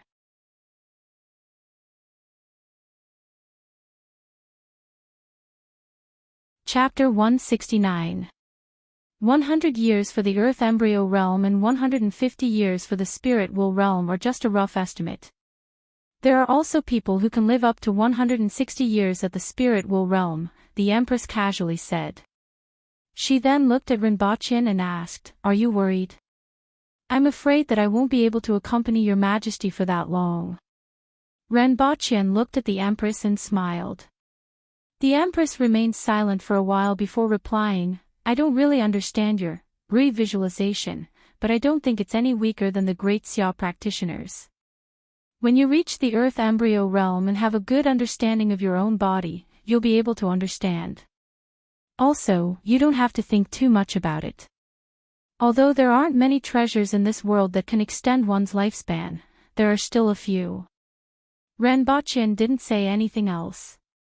Instead, he asked, "But I see that all the officials in the imperial court are quite young." This was something that Rinpoche found rather strange. If Kismet heaven experts were 120 to 140 years old, then some of the court officials should have been around since the establishment of Dayo. But now, most of the people in the imperial court were no more than 40 or 50 years old. Only a few of the great elders and young elders were slightly older, but they were probably no more than 80 years old. They all left 50 years ago. The first emperor, all the officials, and some of the soldiers who founded the nation, the Empress said. "Where did he go?" Rinpoche asked. "I don't know. No one knows. They guessed that he might have entered the 60,000 mountains. If I can break through the longevity heaven, I will be able to find out where they went," the Empress said. Longevity heaven, Rinpoche thought. Longevity heaven could live up to 300 years, which was equivalent to 900 years on Earth. He didn't know how long he could live. However, it seemed that there was no need to be too pessimistic. Since he had to travel between the two worlds, based on the calculation of 3 days in this world and 3 days on Earth, 6 days for him would be equivalent to 12 days on Earth. After 10 years, it would be 20 years on Earth. Technology would advance further, and there might even be new technologies that could extend one's lifespan. Another 30 years would be 60 years on Earth. At that time, it was hard to say how advanced technology would be. Perhaps when the time came, his lifespan would also increase by a few hundred years, or he might even be able to create another body. Therefore, he did not need to think too much about it now. He just needed to cultivate hard and live well. However, when he was 43 years old, his younger brother, Wan Yen, was almost 60 years old. His parents were already in their 90s. That was a bit of a pity. He could only hope that Earth's technology would advance faster and become more developed. "Your Majesty, I obtained this from Mount Liutsue. I have no use for it, so I wanted to bring it back for you." Rinpoche took out a small bag and handed it to the Empress. The Empress was a little surprised when she took it and opened it.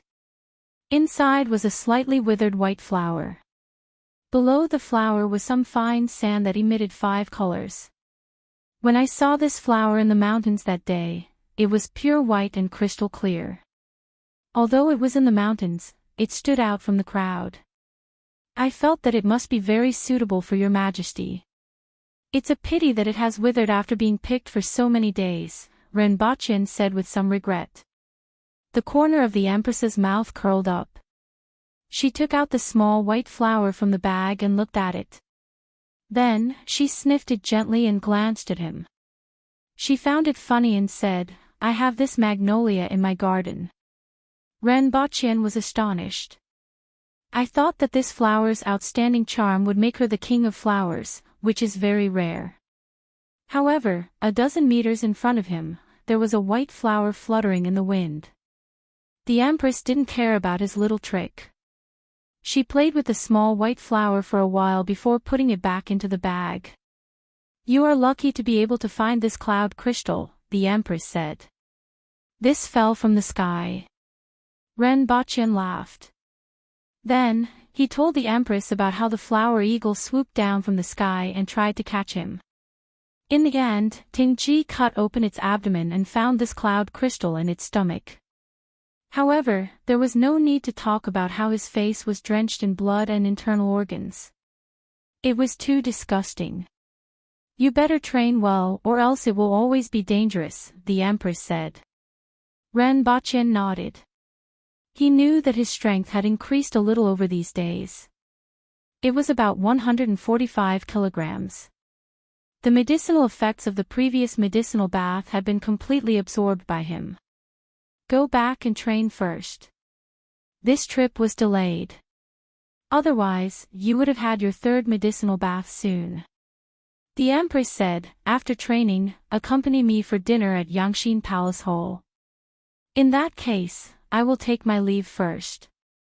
Rinpoche stood up, cupped his hands, and left. Not only did he want to take a medicinal bath, but he also wanted to keep those TNT explosives. The explosives that were originally prepared to be used in the mine were brought back by Rinpoche. If it accidentally exploded, 40 kilograms of TNT would probably be able to flatten Pingle Park and the surrounding courtyards. There were 3 rooms in Pingle Park. Normally, 2 of them were occupied by a maid. However, Rinpoche didn't have a maid, so those 2 rooms were always empty. His belongings had already been sent to his room. He went back to find the TNT explosives and placed them in the room next door. Then, he called for someone to take a medicinal bath. After he finished cultivating in the medicinal bath, even though he was still tired, he felt much better than before. At least, he didn't feel like his body was hollowed out and he immediately went to bed. Looking at the time, Rinpoche sat on a stool and took a nap. After about an hour, he realized that the surrounding sky was about to turn dark. He hurriedly rushed to Yangshin Palace Hall to look for the Empress. The Empress was leaning against the wooden couch and reading a book. Not far from the wooden couch was a table, a hot pot, as well as sliced meat and vegetables. "Your Majesty, I am late," Rinpoche said. "It's all right." The Empress waved her hand. Soon after, Rinpoche went forward to add the base ingredients to the hot pot and added some charcoal. Both of them ate the hot pot for a while. Rinpoche looked at the Empress who was eating silently with her head lowered. He then thought of the figure dressed in red who was sitting on the sofa eating ice cream and watching the morning news while he was making breakfast. His heart stirred and he said, "Your Majesty, do you still want to go to my world to take a look?" This time was different from the previous time. Previously, he accidentally brought the Empress to that world, but this time, Rinpoche took the initiative to invite her. The meaning was also different. This also meant that Rinpoche didn't try to hide anything anymore. In fact, there was no need to hide anymore. The Empress had already been there, so what was the point of hiding? When the Empress heard what Rinpoche said, she looked up at him and nodded slightly. Even though she looked calm on the surface, she was still somewhat happy after hearing what Rinpoche said. And because of this, she looked even calmer on the surface. After eating the hot pot, the Empress called Aksayanja over and gave her some instructions. I will be away for a day, don't worry. If anyone wants to see me, tell them that I am cultivating and won't see them. Your Majesty, it's better for me to follow you there, Aksayanja quickly said.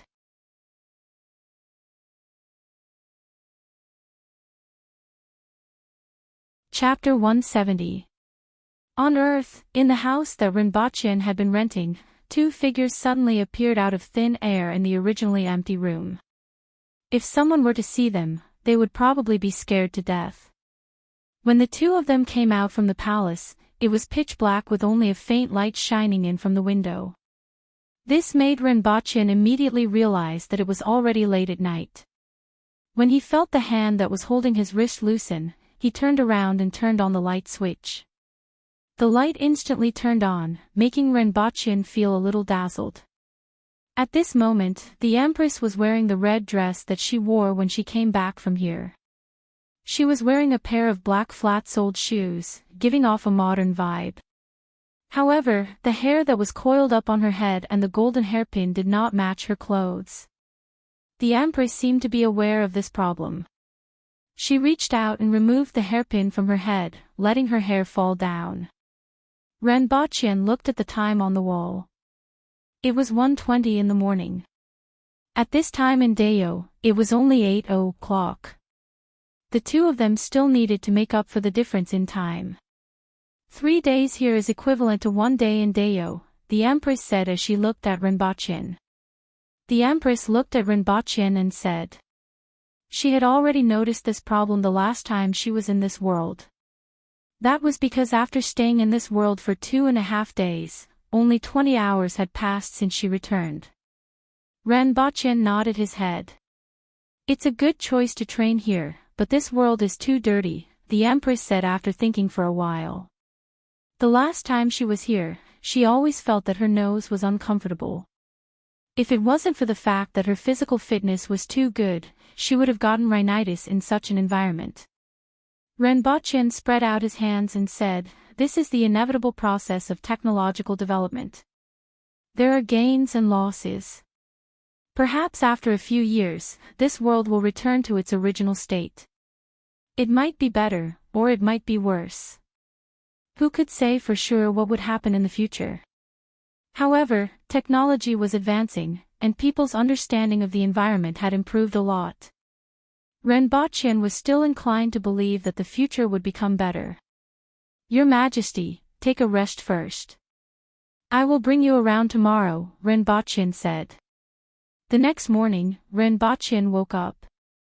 Before him, the Empress was already sitting on the sofa with her legs curled up, watching the news. Other than some of Rinpochen's introductions, she obtained her knowledge of this world from the news. Rinpochen leaned against the wall and looked at the Empress, who was sitting on the sofa. There was a strange feeling in his heart. It was the feeling of a belated first love.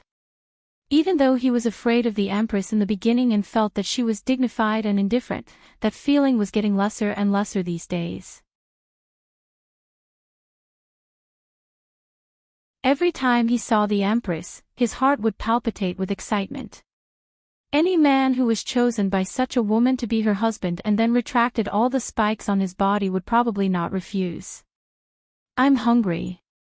The Empress met his gaze and looked back. Okay. Rinpochen smiled, turned around, and went to the kitchen to prepare breakfast. Rinpochen first made porridge and then began to fry the eggs. These were all that was left at home.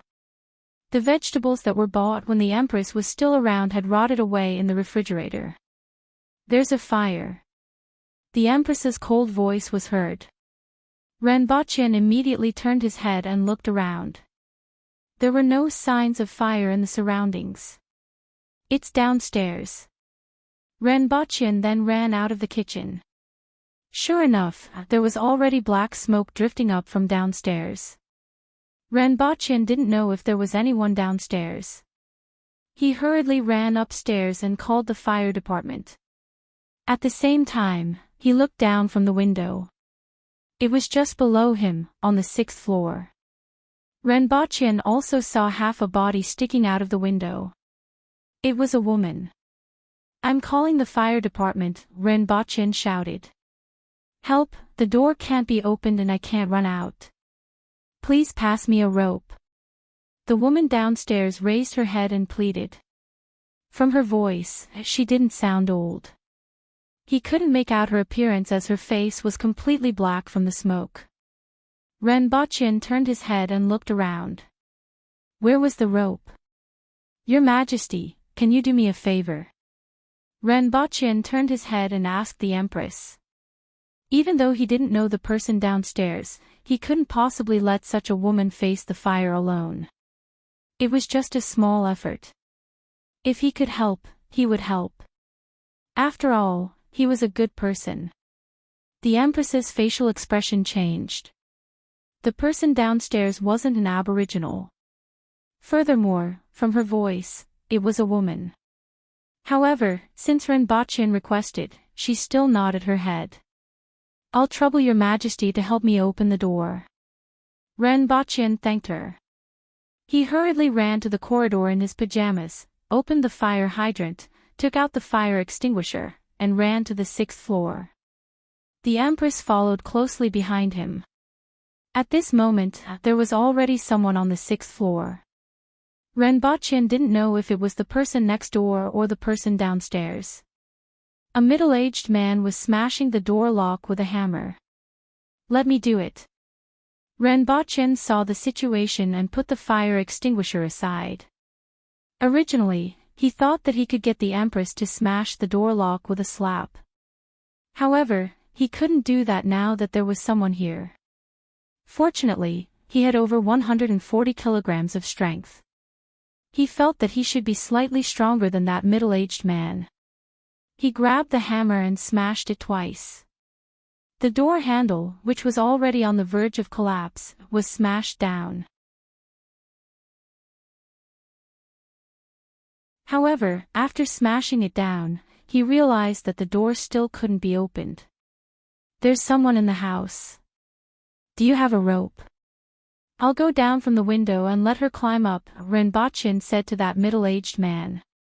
"Yes." After Renbochin snatched the hammer away from that middle-aged man, he turned around and saw the Empress in red. Immediately, he couldn't take his eyes off her. Until the Empress's face started to turn frosty. That middle-aged man shivered. He didn't know why, but a feeling of fear arose in his heart. He subconsciously looked away. At this moment, after hearing Renbochin's words, he immediately agreed and hurriedly ran downstairs to get the rope. After he left, a spotlessly white hand smacked the position of the door lock. With a bang, the chain immediately dented the surrounding iron. Following which, all the parts of the lock flew into the house. After the Empress finished smacking the door, she turned around and left. Renbochin was stunned for a moment. He stretched out his hand and pulled the door open. A gust of scorching hot smoke and flames immediately spurted out. The shoe cabinet at the door had already started to catch fire. Renbochin couldn't care less about anything else. He immediately turned on the fire extinguisher and started to extinguish the fire. That middle-aged man ran back with the rope and realized that the door was already open. He was immediately stunned, but he immediately picked up the fire extinguisher from the 6th floor and started to extinguish the fire. After using 2 cans of fire extinguisher, the fire in the living room was basically extinguished. Only the kitchen was still burning. A girl with a face full of soot ran out. She knelt on the ground and gasped for breath. "Woo! I thought I was going to die just now." The girl cried loudly. At this moment, Renbochin estimated that she was only 17 or 18 years old. "It's all right as long as you're fine. The firefighters will be here soon," Renbochin casually said. Since she was fine, there was no need for him to stay any longer. When Renbochin returned, the Empress was already sitting on the sofa. She only shot a glance at Renbochin when he returned. Renbochin looked at the porridge. Fortunately, she was fine. He went to the bathroom and looked in the mirror. His face was also covered in soot and streaks of black and white. While he was washing up and changing into a new set of clothes, the firefighters had already arrived. While Rinpochen and the Empress were having their breakfast quietly, a group of people were studying how the security door became like this after putting out the fire downstairs. The area where the door handle was supposed to be had been smashed in, and the entire security door was dented. Such a door wouldn't become like this even if it was smashed with a sledgehammer, let alone an ordinary one-handed hammer. After Rinpochen finished eating, he kept the bowls and chopsticks before taking out his phone to make a call. Nowadays, the Empress needed an identity card. Otherwise, it would be troublesome. "I want an identity, a real one, not a fake one," Rinpochen said after the other party picked up the phone. "We don't do this kind of business." The person on the other side of the phone was the place where Rinpochen bought guns twice. Rinpochen really didn't want to trouble Chin-Ching. Since the other party could privately run a firearms business in the country, he presumably had a wide network of contacts. An identity card shouldn't be a big problem. In any case, Rinpochen didn't have any connections. Even if he had money, he didn't know who to give it to. He also didn't have the time to bribe someone. 200,000 yuan. "You just need to tell me who to look for. After that, let him know first." The other party was silent for a while before replying, "All right." If he wanted a real identity card, he would definitely have to give the other party the Empress's photo and name. As for these people, even though they looked like intelligent people, Rinpochen still couldn't trust them. He was afraid that there would be trouble in the future. The main thing was that the other party's business would make people wary.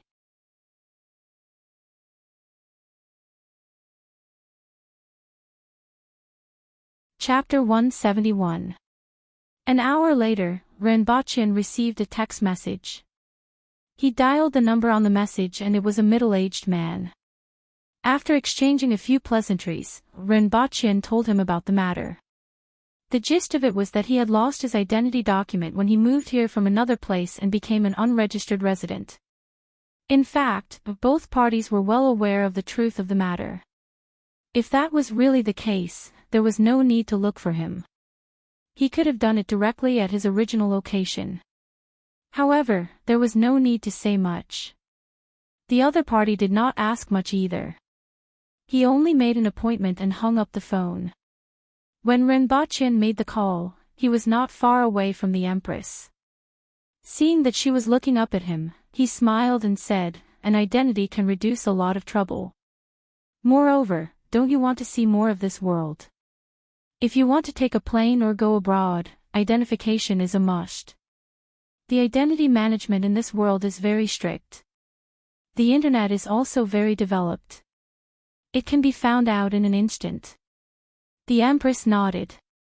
She had too many things she did not understand about this world. However, there was someone around who understood these things. She just had to listen to his arrangements. "Your Majesty, let me take a photo for you," Rinpochen suddenly said with a smile. The Empress raised her head and was slightly puzzled. "What?" Rinpochen picked up his phone and casually took a picture of the room. He brought the phone to the Empress and said, "It's the same as what you see on TV. The picture can be preserved. I feel that this can preserve the most beautiful moment of your Majesty." The Empress looked at the picture on Rinpochen's phone and compared it with the picture of the corner that Rinpochen took just now. She asked curiously, "How is this done?" "It's just like how the human eye can see the scenery. In fact, it's the light that projects the scenery into the human eye, which is then turned into an image by the brain. The same principle applies to cell phones or cameras. Light is cast into the cell phone or camera and the image is left behind." The Empress frowned and pondered for a moment. Her face turned cold and said, "I don't understand. This thing won't suck my soul into it, right?" Rinpochen almost vomited blood when he heard this. He did not know whether to laugh or cry. He did not expect the Empress to be so cute. After spending a long time talking and using his cell phone to search for the principle of the camera, he finally convinced the Empress that this thing would not suck her soul into it and would only leave behind an image. At the same time, he took a picture of himself to make sure that there was no problem. After all, people will always change, and the things around them won't exist forever. Whether it's friends or others, taking pictures is to preserve the precious images in one's memory. Besides, it's necessary to take a photo to create an identity. After a long time, the Empress nodded her head slightly to show that she trusted him. This was already an extremely rare trust. After all, the Empress didn't understand such things at all. Renbochin squatted down in front of the Empress and took a photo of the motionless Empress. He could see that she was a little nervous as her fingers were clenched together. After taking the photo, Renbochin showed her the upper body of the Empress. She felt that there was nothing wrong with her body and finally felt relieved. "Your Majesty, say, eggplant." Renbochin ran to a nearby location and aimed his phone at the Empress, who was sitting on the sofa. All he got in return was a cold stare.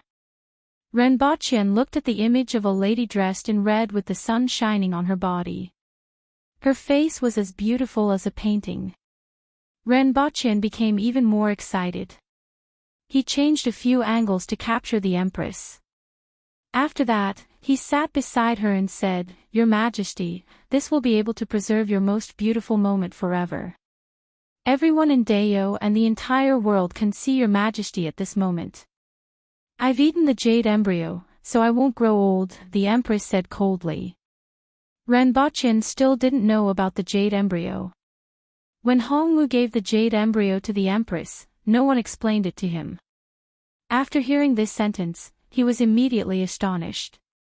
After asking around, he found out about the effects of the jade embryo. This was a treasure that everyone, from the head of state to the commoners, would go crazy for. It was a pity that this kind of treasure was extremely rare in that world. Otherwise, Hongwu wouldn't have given it to the Empress as a birthday gift and caused everyone to exclaim in admiration. Renbochin looked at the photo of the Empress in his phone. He always wanted to take the most beautiful photo of the Empress, print it, and post it to the ends of the earth so that the whole world could see what the Empress of Dayo, the 7th most beautiful person in the world, looked like. For example, it would be pretty good to hang it on the top of the city wall. He just didn't know if anyone would find it disrespectful. At this moment, Renbochin's thoughts were more or less showing off. Renbochin looked at the time. It was about time to set off and reach the agreed location. He said to the Empress, "Your Majesty, let's help you with your identity first. After that, we'll take a stroll in the city." After changing his clothes, he came down from the sofa with a phone in his hand. It was prepared previously and only had his phone number saved in it. "Your Majesty, it's more convenient to contact each other if you get separated from each other." Renbochin passed the phone to the Empress. The Empress had long been curious about this thing. After all, it was possible to hear the voices of people from far away through such a small device. If the army had such a device, it would be too convenient. "How do I use this?" The Empress raised her head and asked. She didn't understand anything about this world. While it was full of novelty, it also made her somewhat uncomfortable. It had been a long time since she felt so powerless. Renbochin taught the Empress how to use the phone. At the same time, he demonstrated how to dial his own number. He placed the phone beside the Empress's ear and pressed the answer button. "Your Majesty." Renbochin smiled warmly at the Empress, who was very close to him and could smell the fragrance on her body. After hearing the voice of the man in front of her and the voice that came from the phone, the Empress took the phone and fiddled with it a few times. She then repeated the operation that Renbochin had just taught her. The Empress went out with a red dress. This time, she was wearing a long leather coat with mink fur at the collar. That cold and detached aura of hers became even more intense. It was already the middle of March. Even though it was still a little cold, the sunlight felt very comfortable. The streets in March were much livelier and brighter than in winter. After a harsh winter, everyone could feel the feeling of vitality. Everyone's spirit was much better than in winter. Many people had a relaxed look on their faces. The two of them arrived at the Civil Affairs Department. Renbochin turned to the Empress and said, "Your Majesty, why don't you wait here for a while? I don't think you will like so many people inside." The Empress shook her head slightly and said, "I will go with you. I also want to see how you do things here." An hour later, the two of them walked out. Renbochin had a temporary identity card in his hand. The name on it was Qi Zixiao. Just now, when the Empress went in, the person who handled the identification was immediately stunned as Renbochin expected. As someone who dealt with all kinds of people all year round, how could he not see that Qi Zixiao wasn't an ordinary person? But how could such a person be an unregistered resident? Fortunately, everything was settled smoothly in the end. Now, the Empress could be considered to have settled down on Earth.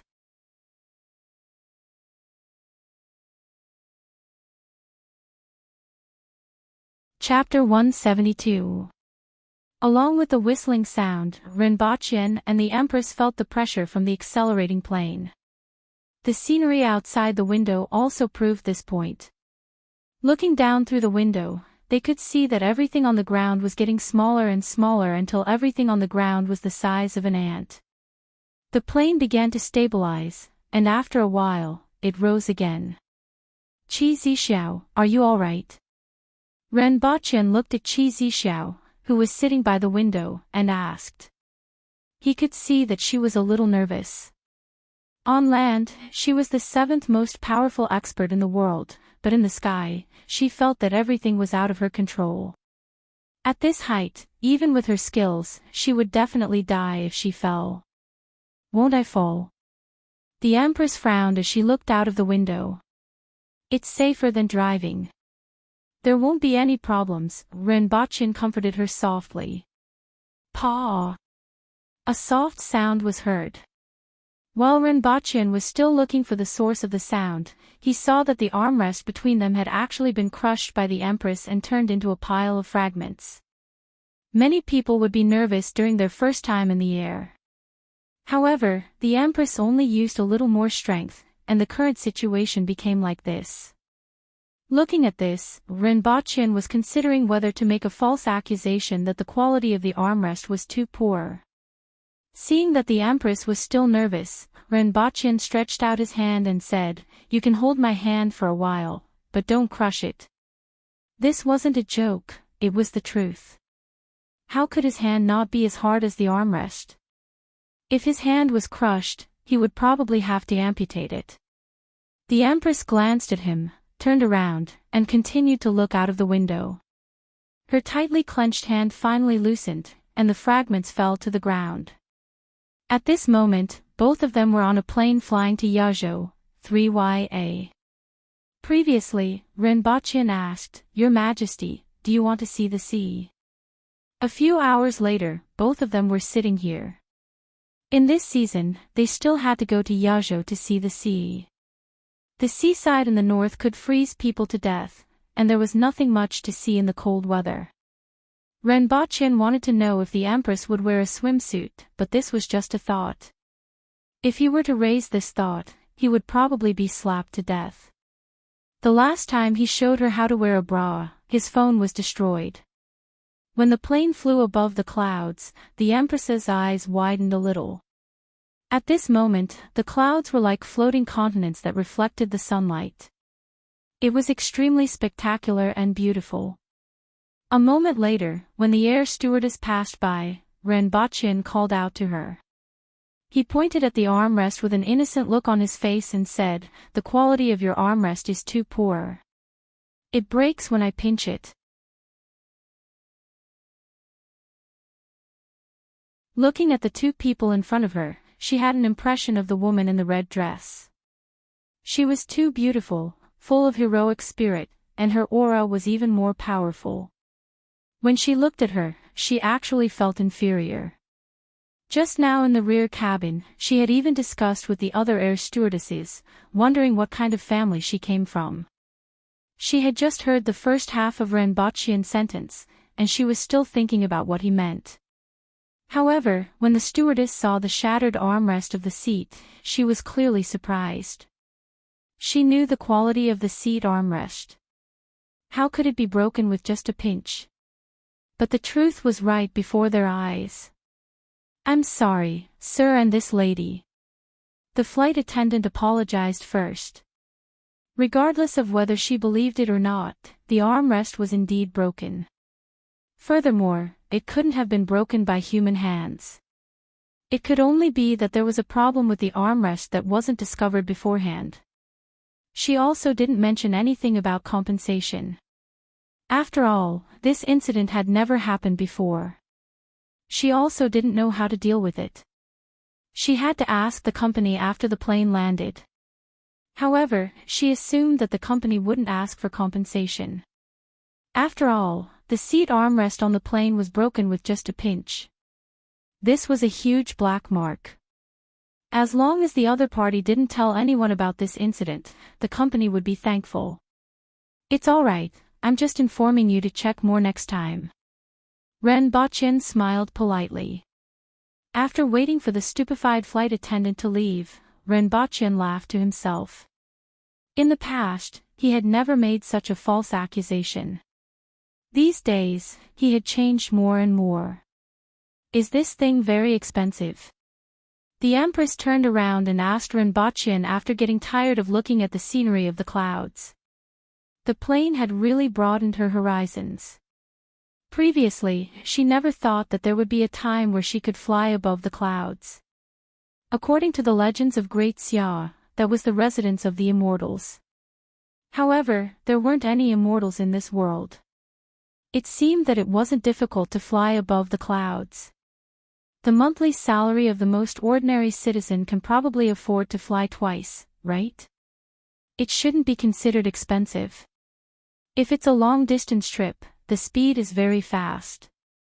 It will only take 6 hours to travel more than 3,000 kilometers. The Empress calculated in her heart. The distance from Lan City to Great Xia was about 3,000 kilometers. It would take half a month for a horse carriage to travel and about 4 days for a cavalryman to travel at top speed. In this world, it would probably take less than 4 hours to reach Great Xia. This was the power of technology in this world. This was what Dayo lacked, a power that far surpassed that of the Yun nation, the Qin nation, and Great Xia. When the plane arrived in Yenzhou, it was already 10 p.m. Renbachian felt the hot weather the moment he got off the plane. He took his and the Empress's coats and left the airport. Although it was already late at night, the outside was still brightly lit. Furthermore, the fresh air and the holiday atmosphere made people feel relaxed. They took a taxi to the Sea Charm Hotel, which they had previously booked. It was a luxurious sea-view room with 2 bedrooms and 1 living room. After putting down his things, Renbachian went to the window of the living room. From here, he could hear the sound of the waves and smell the sea.